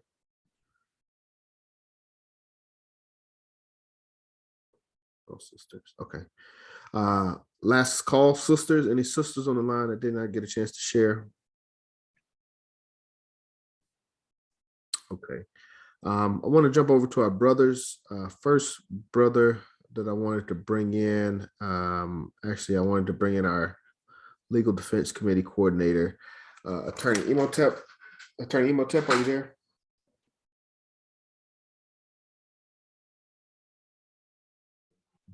Yes.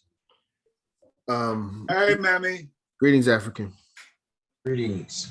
I had asked Attorney Imhotep to give us a brief. Mute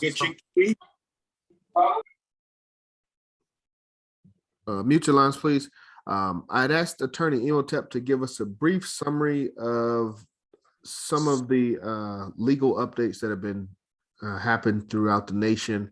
There was a executive law, I believe, put in place by Biden in regards to guns or gun laws, and the big one is the overturning of Roe v. Wade. Roe v. Wade, yes, wow. Supreme Court. So, if you would please, Attorney Imhotep, can you give us a layman's breakdown of what happened this week in the legal system?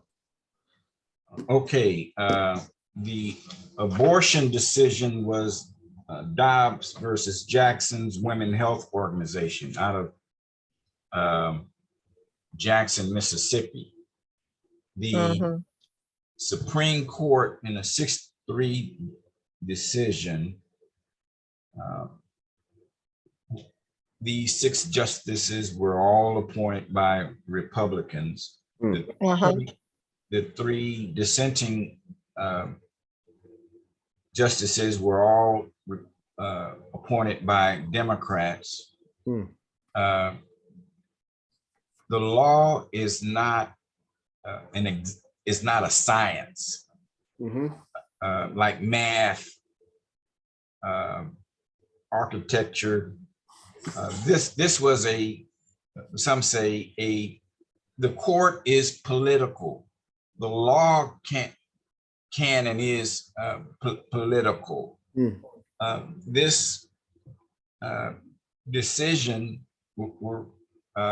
the justices were accused, 3 justices were accused of lying in their confirmation hearings. And they did. And they did. Yeah. And they're really planning on going further. There's I saw one article, they're gonna wanna go far, fast. And there are other supposed constitutional rights they're going to overturn.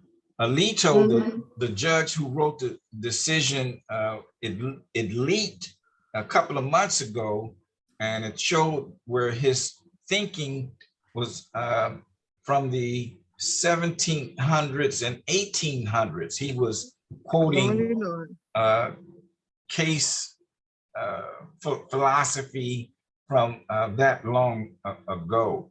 And he basically stated in this opinion that abortion is not mentioned in the Constitution. Okay, so there is no constitutional right to an abortion. The decision from 1972, Roe versus Wade, used the privacy clause in the Constitution to support the position that women have the right to an abortion. It's a privacy issue. He now says, no, that was wrong.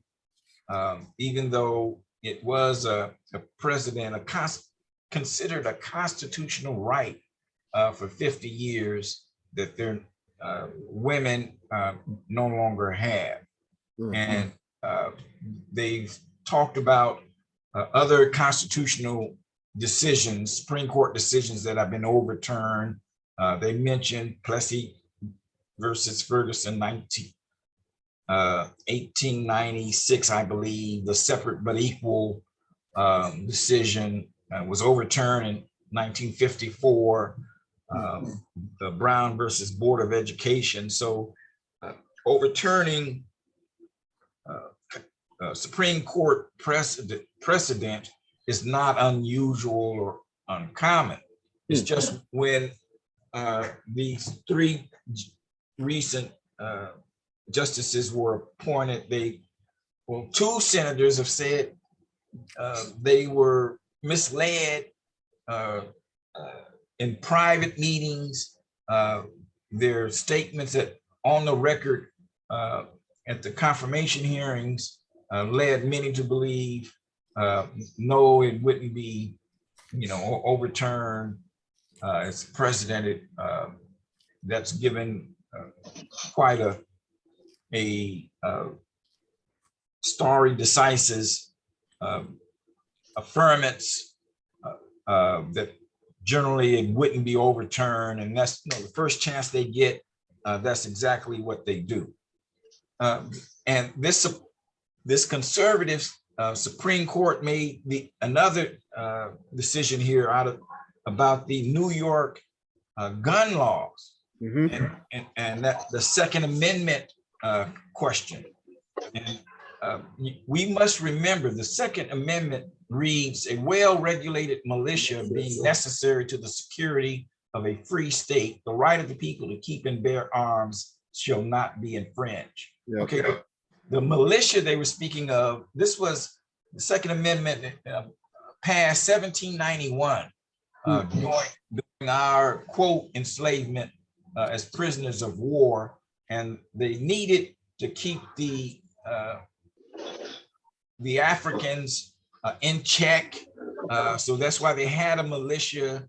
That's why they made it a constitutional amendment that everybody, basically carry a gun. They feared an uprising. And so that was the basis for why now there's a Second Amendment, and Clarence Thomas is it's his staunchest advocate here. And basically they're saying by this decision, you have a right to bear arms in your own house to protect yourself, but you also have the right to leave your house with your gun to protect yourself. So they knocked down this 100-year-old, supposedly a New York statute on concealed weapons. They said it was too arbitrary. They apparently they argued too many people were denied a petition, an application to carry a concealed weapon. So they're saying, no, you can't do that. We all have, Americans have the right to the bear arms, and not only at home, but away from home. And so now we're going to have to deal with that. The mayor of New York was saying, it's the Wild Wild West. They're in New York City, a city of 8 million people, and now they're all will be able to carry guns. There's a third decision, which is also really big time. They're showing their activism here. And what they did was they knocked down or gutted the Miranda warnings. Miranda is when you're arrested, you're told, it's almost, it's rudimentary that you're told you have the right to remain silent. Anything you say can and will be used against you.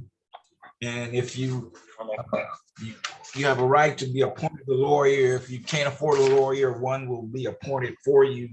Now they're saying they've ruled in this case, it's called Vega, V-E-G-A versus Tekoh, T-E-K-O-H, that, and let me, I'm trying to find, let me read from this article here briefly. It states,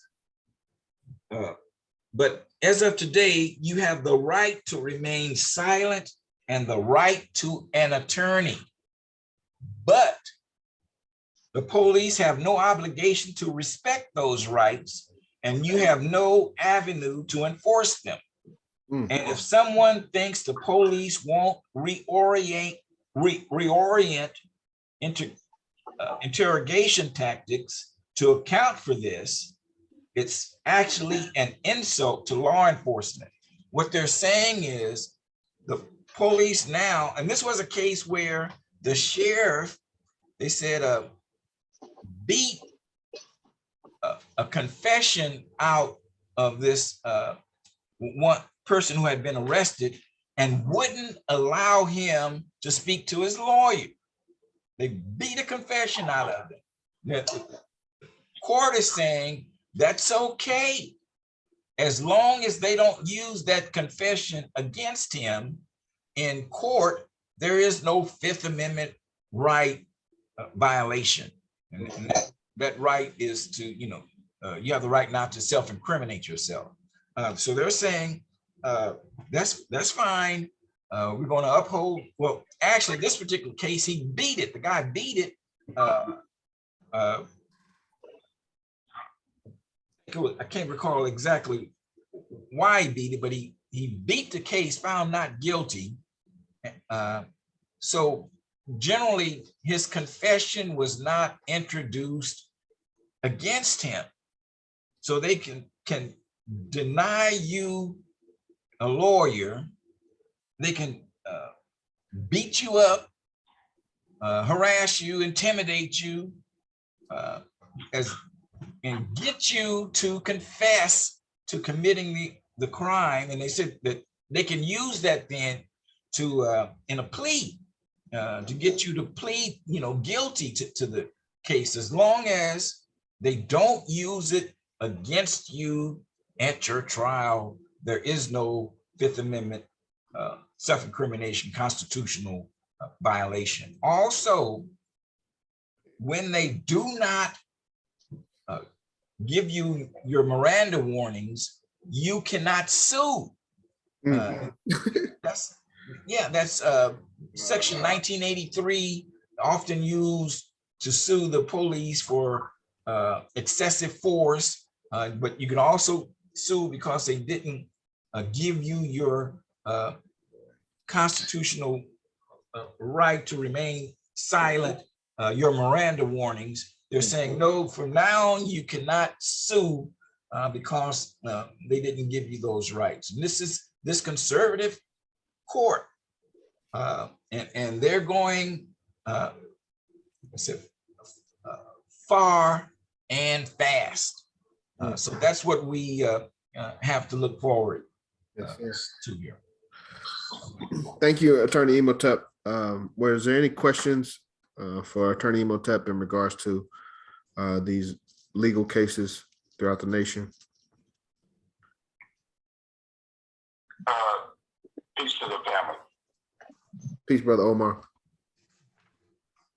Yeah, brother. On behalf of those Supreme Court decisions, if you notice, I don't know whether you noticed, but also now Ohio have constitutional carry. They make it almost, I think, 25 states that has constitutional carry, which means that you can carry a concealed weapon, not just in your house, but out your house. And it's all legal. So that was one of the things that the Republicans did because of the chipping away of the Second Amendment. So they decided to get together and say, okay, well, what we're going to do, instead of keep going back and forth with that Second Amendment, the state's just going to say you have constitutional carry. Yeah. And that's what they were doing. So anytime you're dealing with the Democrats and Republicans, there's constant battles back and forth. You know what I'm saying? The Republicans want to keep the guns, and the Democrats want to take them away.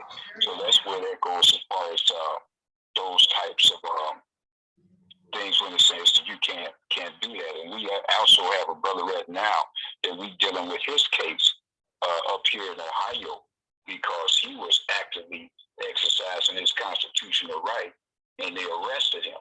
And of course, they let him go in 24 hours and drop the charges. So that means that, of course, we're filing a civil suit against him for violation of the Second Amendment. So I'm saying to say this is that as the enemy prepares for us, we need to organize and prepare for them in the term of the legal structure.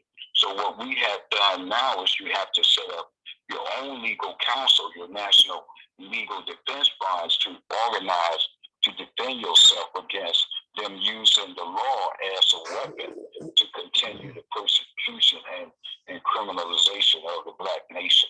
So those are the things that we face.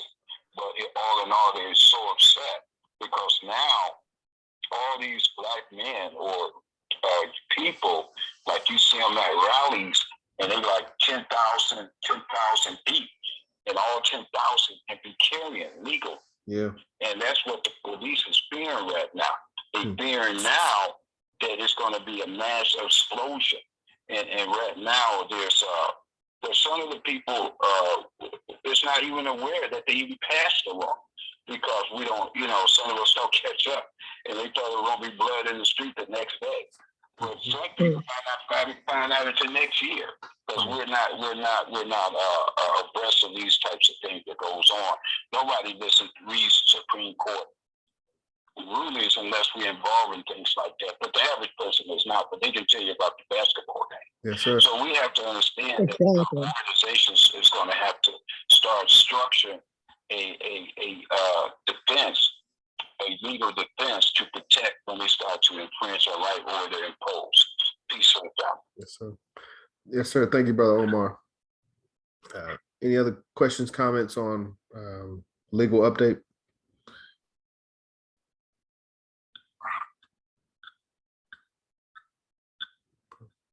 All right. Thank you again, Attorney Imhotep. Yeah, President John, let me make one correction. I used, with regards to the Miranda warnings being gutted, I used the word basically that the police can beat you up, assault you, beat you up, and get you to confess. Yeah. I should have used the words based on threats and intimidations. Okay. Yeah, threats. They threaten you and intimidate you. They can't, beat you up. But that's what they use as part of their interrogation tactics, and not provide you with a lawyer. Thank you. Thank you, Attorney Imhotep. All right, we'll go to our next brother on the line, UNIA member 172 in Brooklyn, New York, Dr. Shams. Race first. Race first, Dr. Shams. Yes, what conservative Republicans are doing goes far beyond just violating anything. They are trying to set things back to the 1950s and 60s, where all the rights we fought for, and way before then, back to even 1492, the beginning of slavery. They are, in fact, trying to re-enslave us. And I can show you how. They have ideals such as, let me see here, Roe v. Wade, denationalization, genocide, gentrification, taxation, no representation, voter fraud, affirmative action, critical race theory bans with no reparations, approval of the NRA, supporters of racists, police brutalities, and outright lawlessness. They for all trying to re-enslave us, race first.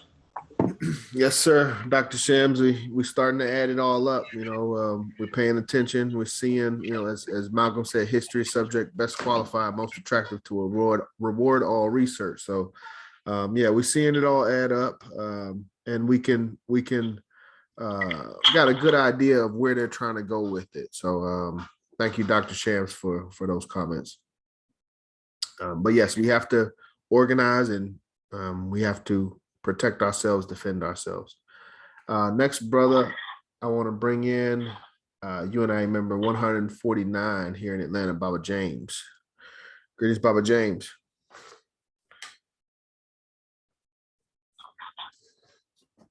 Baba James, you there?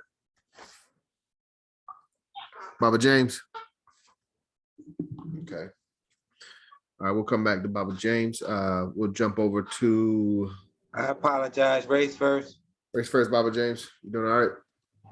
Oh yeah, another day above ground. I wanted to add some services available through me in regards to helping out for the Garvey Day. If you text me the information, I'll be glad to help you with the flyer. Thank you, Baba James. Yeah, I did see that.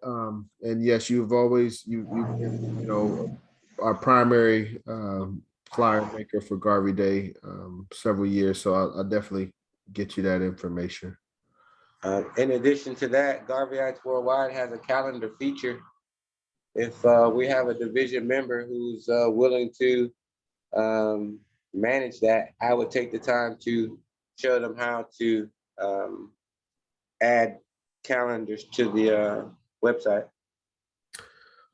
Okay, maybe that'll be something Sister Okolo can help us with from secretarial duties. That's about all I have to add. Thank you, Baba James. Thank you for stepping up and thank you for calling in tonight. And for sure, race first. Race first. Let's see who. Next, I want to call on UNI member 140 in Jonesboro, Brother Andrew.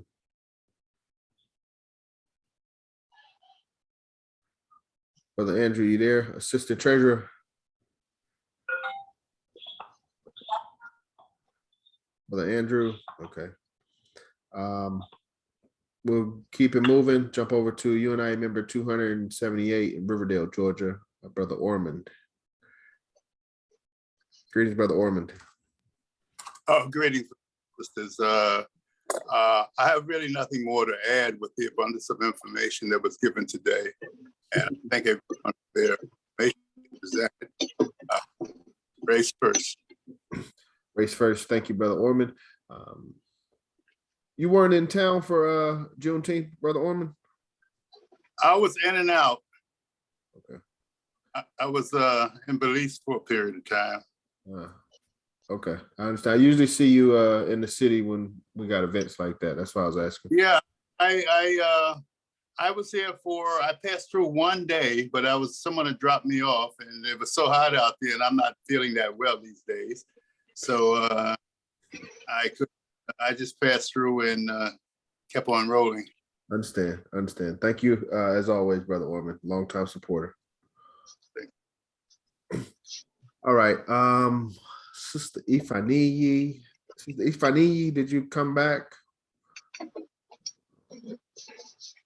That's brothers here. I know we still got a couple brothers on Zoom. I'm saving those two brothers for the end. Let me jump over to conference line. CBPM member 2714, East Cleveland, Ohio, Brother Omar Mukhtar. Greetings, Brother Omar. Peace to the family. It's always a pleasure to talk to the family. And as I always say, prepare for peace in a time of war, prepare for war in a time of peace. Peace, family, we are at war. This is your daily war report. As we know, some of us is that our brother, Grandmaster Jay, have been incarcerated once again on some trumped up charges in court with an all white jury, one black. And so now we're organizing our political prisoner campaign to fight for this brother to get his freedom. And as we already know that this was going to happen because freedom ain't free. And the enemy refused to allow our black leaders, regardless of whether they're for or against, to exercise the freedom of determination. We will be working on that to raise money for our brothers. We still have a goal of $1 million to raise for our brother, and we want to continue to do that.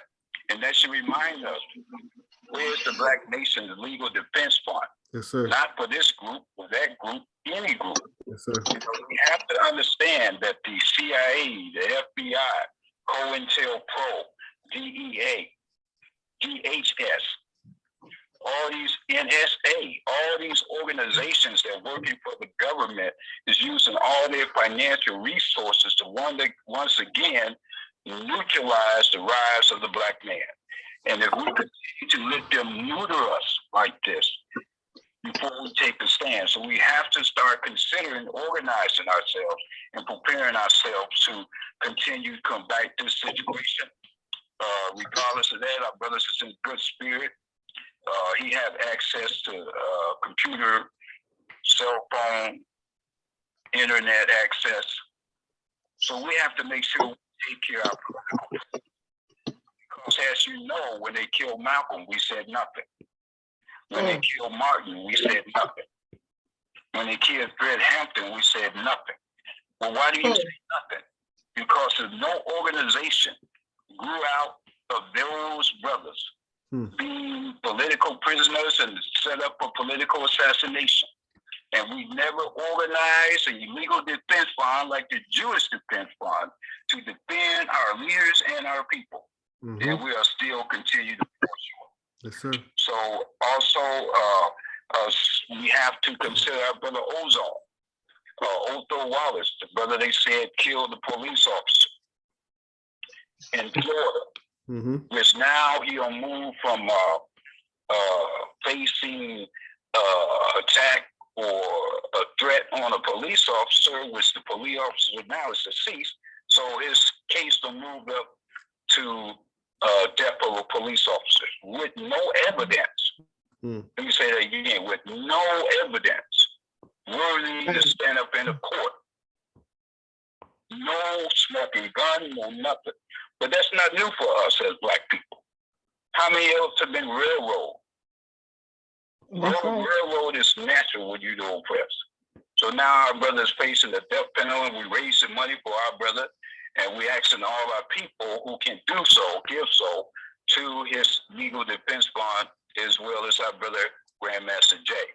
And we also had one other brother, Brother Spike, who was just going out there to put flyers out for Brother Ozone, and who had a legal concealed carry weapon. And to show you how these devils work together, I have to call them devils, they suspended the brother's concealed carry license. So when he gets to Florida, it would be expired. Then they would call the police department and said, pick him up. He had just deleted him. So this is people. This is not just things that just not happening for nothing. These are planned, calculated things. One more thing, and that'll be it. It's, we have our brother down in Mississippi. You had our attorney, Malik Zulu Shabazz, actually had a plebiscite, for those who know what a plebiscite is. And they also had all the Black militia groups, Panther Party, gun clubs, everything to set and organize the first historical treaty for all the Black military to come together in solidarity and support. As they say in NATO, what you do to one, you do to all. So this is what we're doing. This is our brother Malik Zulu Shabazz and all the other gun clubs, UEP Duty, our brothers out there in Texas, our brothers out there in New York, our brothers out there in the militia groups, the Panther parties. And this is what needed. This is the beginning of the first Black standing military for defense. So when people think that Black people is not working, we doing work all over the country and also outside of the states. We just not connected because we don't own all the TV channels, all the newspapers. So we don't even get the information. So we put in work, we continue to work and fight.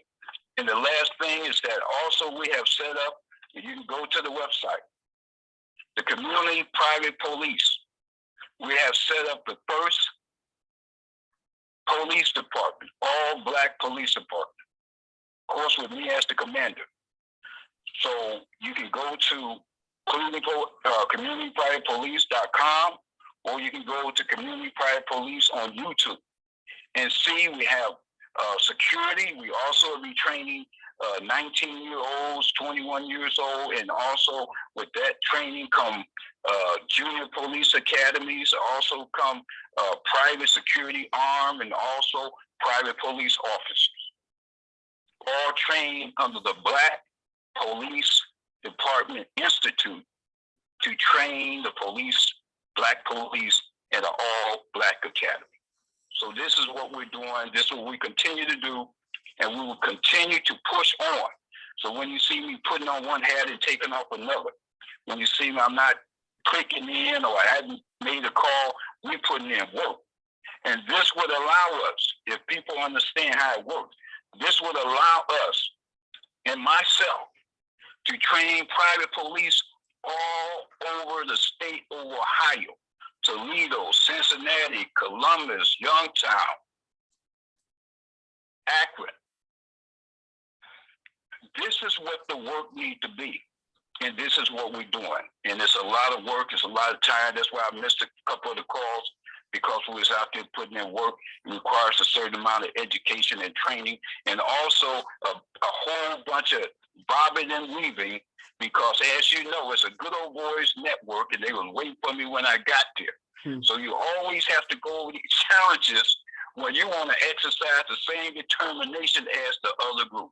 So I always say, prepare for peace in the time of war, prepare for war in the time of peace. Peace, family. We are still at war.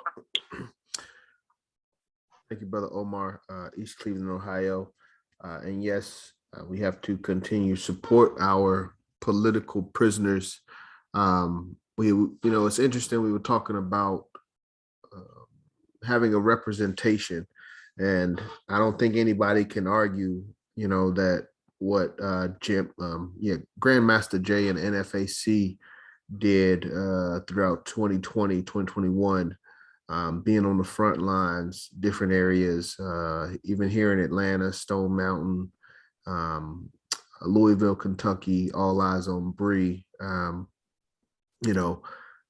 They have been the model in recent time of being on the front lines for our people, especially in regards to police brutality. So much respect to Brother Grandmaster Jay, Brother Othel Wallace, and Brother Spite.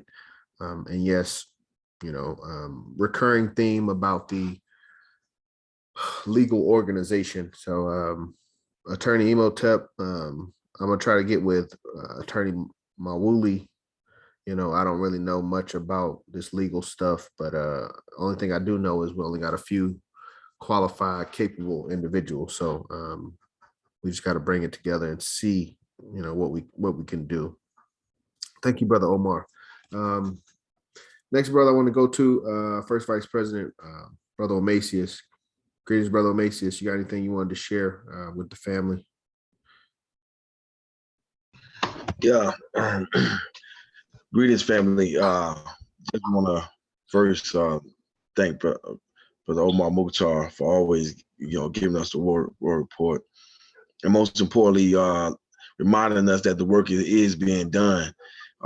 So much work being done by everybody, because I believe that the spirit of Garvey is pulling all of us to do exactly what we need to do, and I just want to add the level of excitement that I feel I want to share, because I do believe that this year is going to be a monumental year as far as organizing the organizations that our people are in.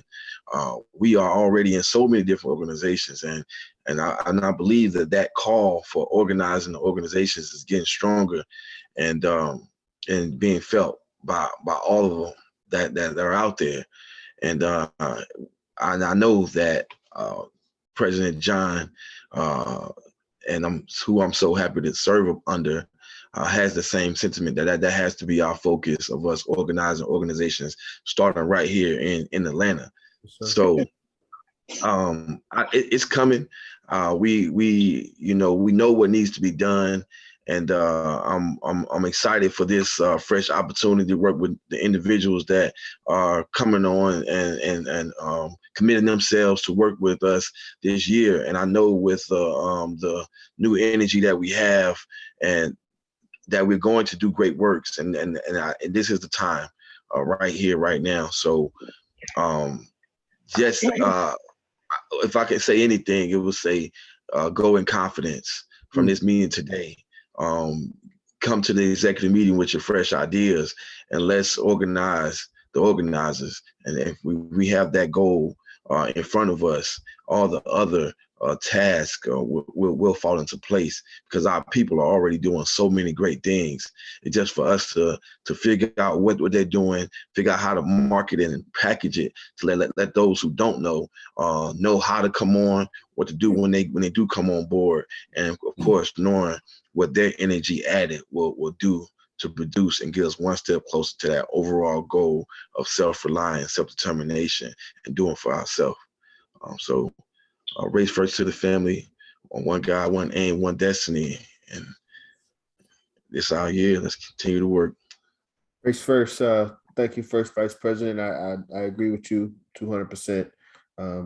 We have to be confident, and I do feel very good about this year. I think we're going to surprise ourselves and do more than we expected, but I'm excited about it. One more individual that I wanted to call. Yeah. Let's see. Yeah, I just wanted to let everybody else speak first, but without any further ado, President Ross Marvin, I wanted you to have last word.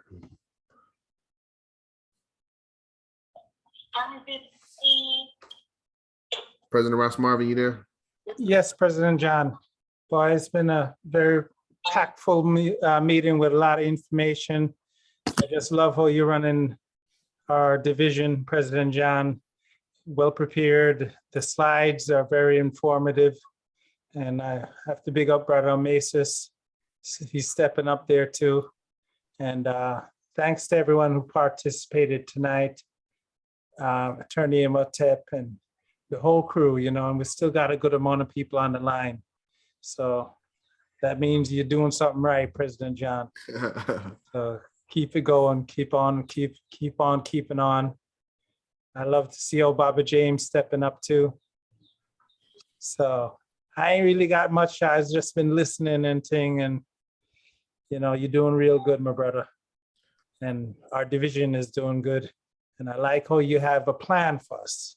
The July calendar, the August calendar. Yes, sir. You're biting off a lot, but creating and give you more than what you can handle. So I know you can handle it, Yes, sir. Yes, sir. So keep on doing like you're doing, and our division is bound to grow. And thank you for representing us at Juneteenth. Yes, sir. You and the members of the division, because that's a big event in itself. Yes, sir. And let's badge it up for our president, because he just finished his first successful year as president for our division. Badge it up, President John, doing an excellent job, on the completion of his first year. Ooh, when was it? It was like, June 28th was our last election. June 27th.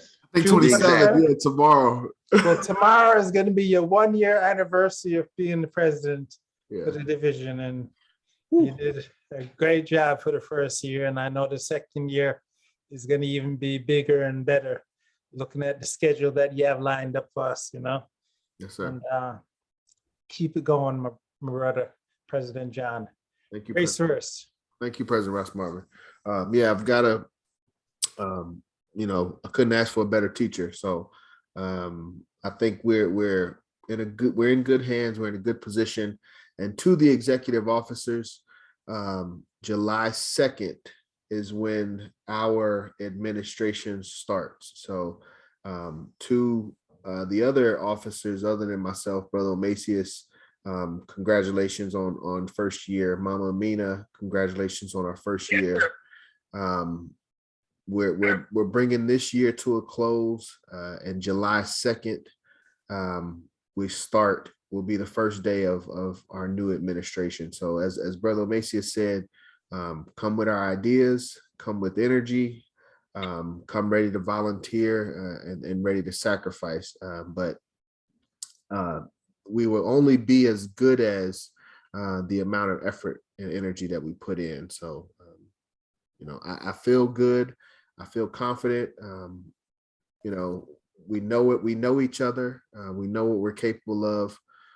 So it really shouldn't be any surprises. We should just hit the ground running at this point. And there will need to be a level. We will need to increase our training so that new members, because we've got a couple new members, and we will need to learn how to transfer some of the responsibilities. But those are some things that we'll focus on this year. But again, I think we'll have a very good year. And I'm surprised I'm going to be surprised to see how we do on recruiting, but I know it's going to be good. Before we move to close, was there anyone that did not get a chance to share before we close?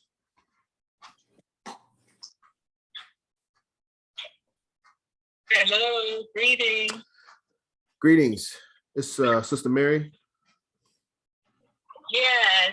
Hi, I'm sorry. I had to step away. This is membership? Yes, we're a little bit over on the meeting, but you can go ahead and take a few minutes and give us an update, give family an update on what's going on and how we can help you out, how we can support you.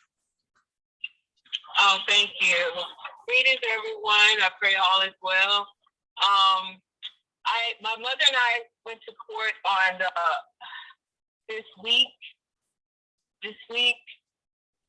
regarding the appeal for the protective order. I did have an attorney to represent my mother and I,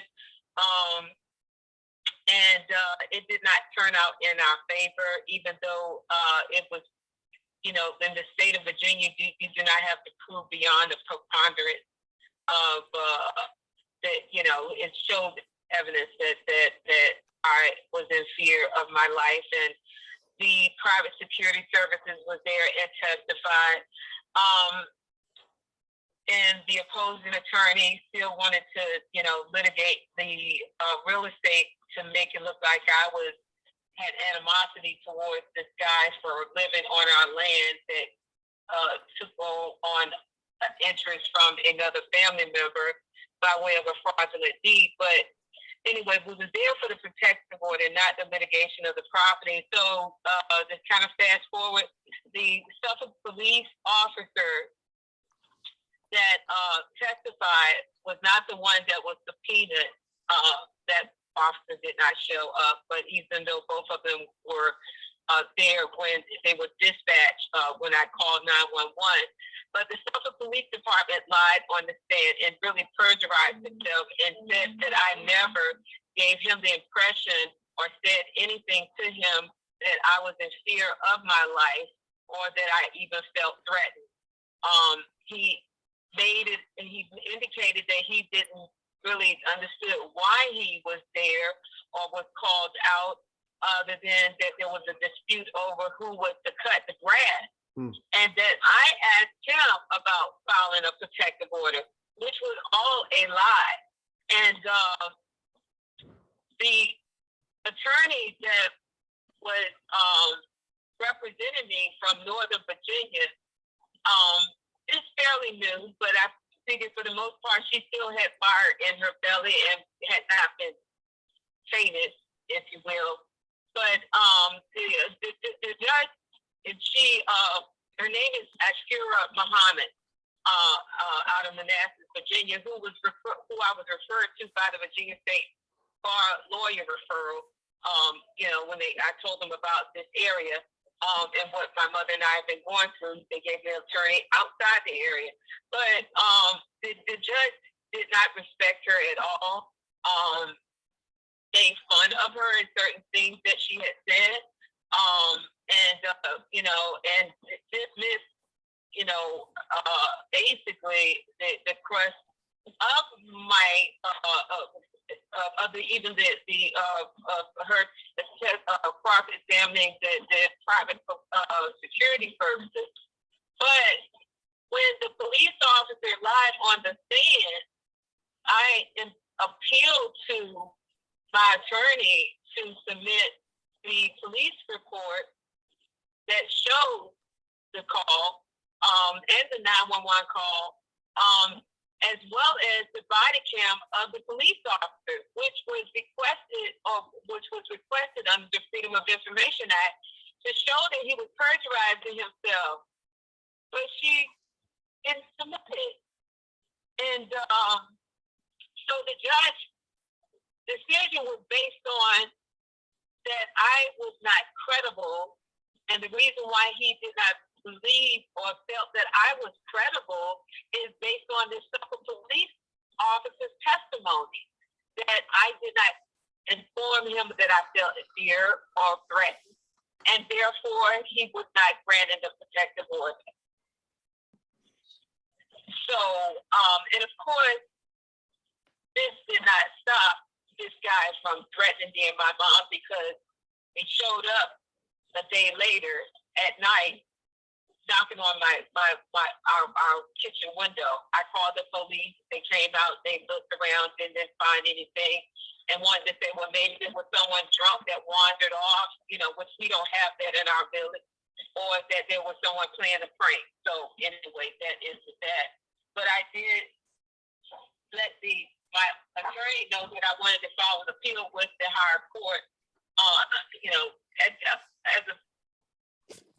I'm waiting. I'm being very optimistic and hoping that she is re-energizing herself to respond to me. She had indicated that she would represent me and taking this to a higher court, but we'll see. We have 21 days, but the days are counting down. Can I suggest that you get a doorbell ring so next time somebody comes to your door, you'll have it on camera? Sister Mary, did you hear the suggestion? That has been installed, but these people are so criminal savvy that they know the range of what even the cameras pick up. It's gonna pick up if they knock on the door. I have one, so that's the reason why I was suggested. She said if they knock on the door, if they come up to the door, it should capture their image. Oh, these people are not going to come and knock on our door. They're not that type of. So they knocking on the windows or something? Do. They're knocking on the windows? Excuse me? Are they knocking on the windows? Yeah, they knocked on the window. Okay. Yeah. Well, the doorbell ring can also capture that too if you get one on the outside. I'm just suggesting. You'd had to put cameras all around pretty much. Right. That can be expensive. We have always tried to be camera ready. But right now, my mother needs some protection. And it's obviously, that even my attorney said to social media, because there's a local news reporter, Brody Young was there on the day we went to court, and my attorney shared with social media that it was a good old boys club here in Suffolk. Yeah.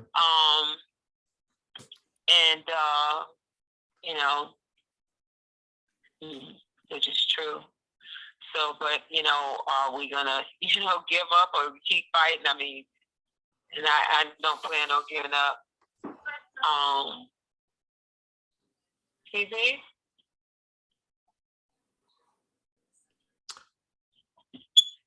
Okay. Thank you, Sister Mary. Was anyone else that did not get a chance to share before we move to close?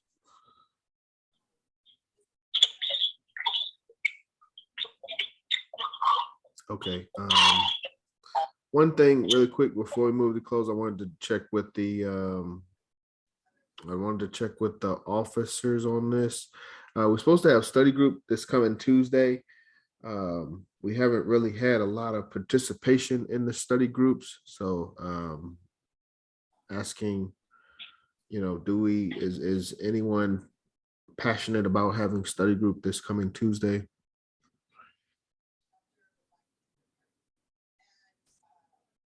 We've been studying the Philosophies and Opinions of Marcus Garvey.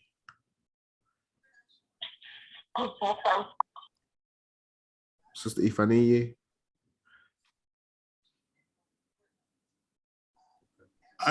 I'm also interested in the study group also. Okay, I will proceed. I'm scheduled to hold study group. Tuesday evening is when we've been doing it. We start at 8 o'clock. It's 8 to 9:30. It's later. President John.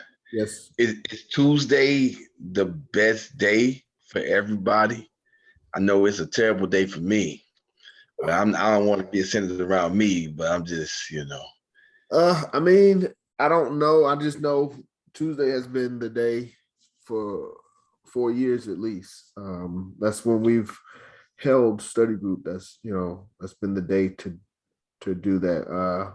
We can talk about another day, but I've kind of, you know, managed my schedule to work around making Tuesday available.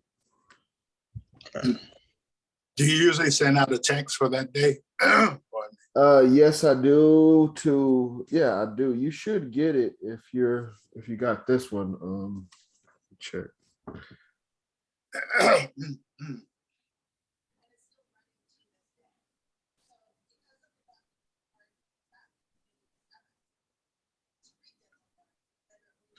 Yeah, brother Orman, you should get them. I'll have to check my mail up more often, man. Your number 6520.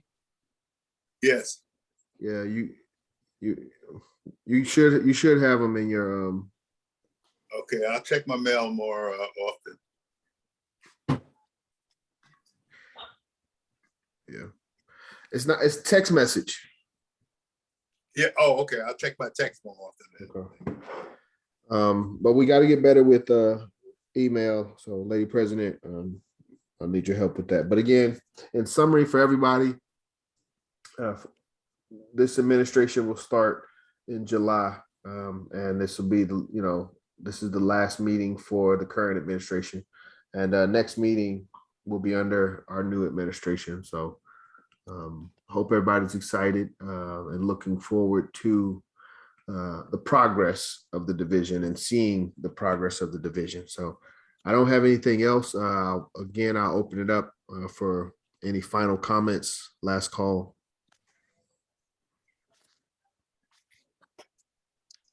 Okay, 20 minutes over. Thank you everybody for being on. Thank everybody, all active dues members, and those that are not active, please become active members. You know, it's part of our goals to get every single one of our people. So you matter and you count. So with that, we'll close out with the motto of the UNIA. You can repeat after me. One God. One God. One aim. One aim. One destiny. One destiny. Africa. Africa. Africa. For the Africans. For the Africans. Those at home. Those at home. And those abroad. And those abroad. Race first, family. Race first. Have a blessed week.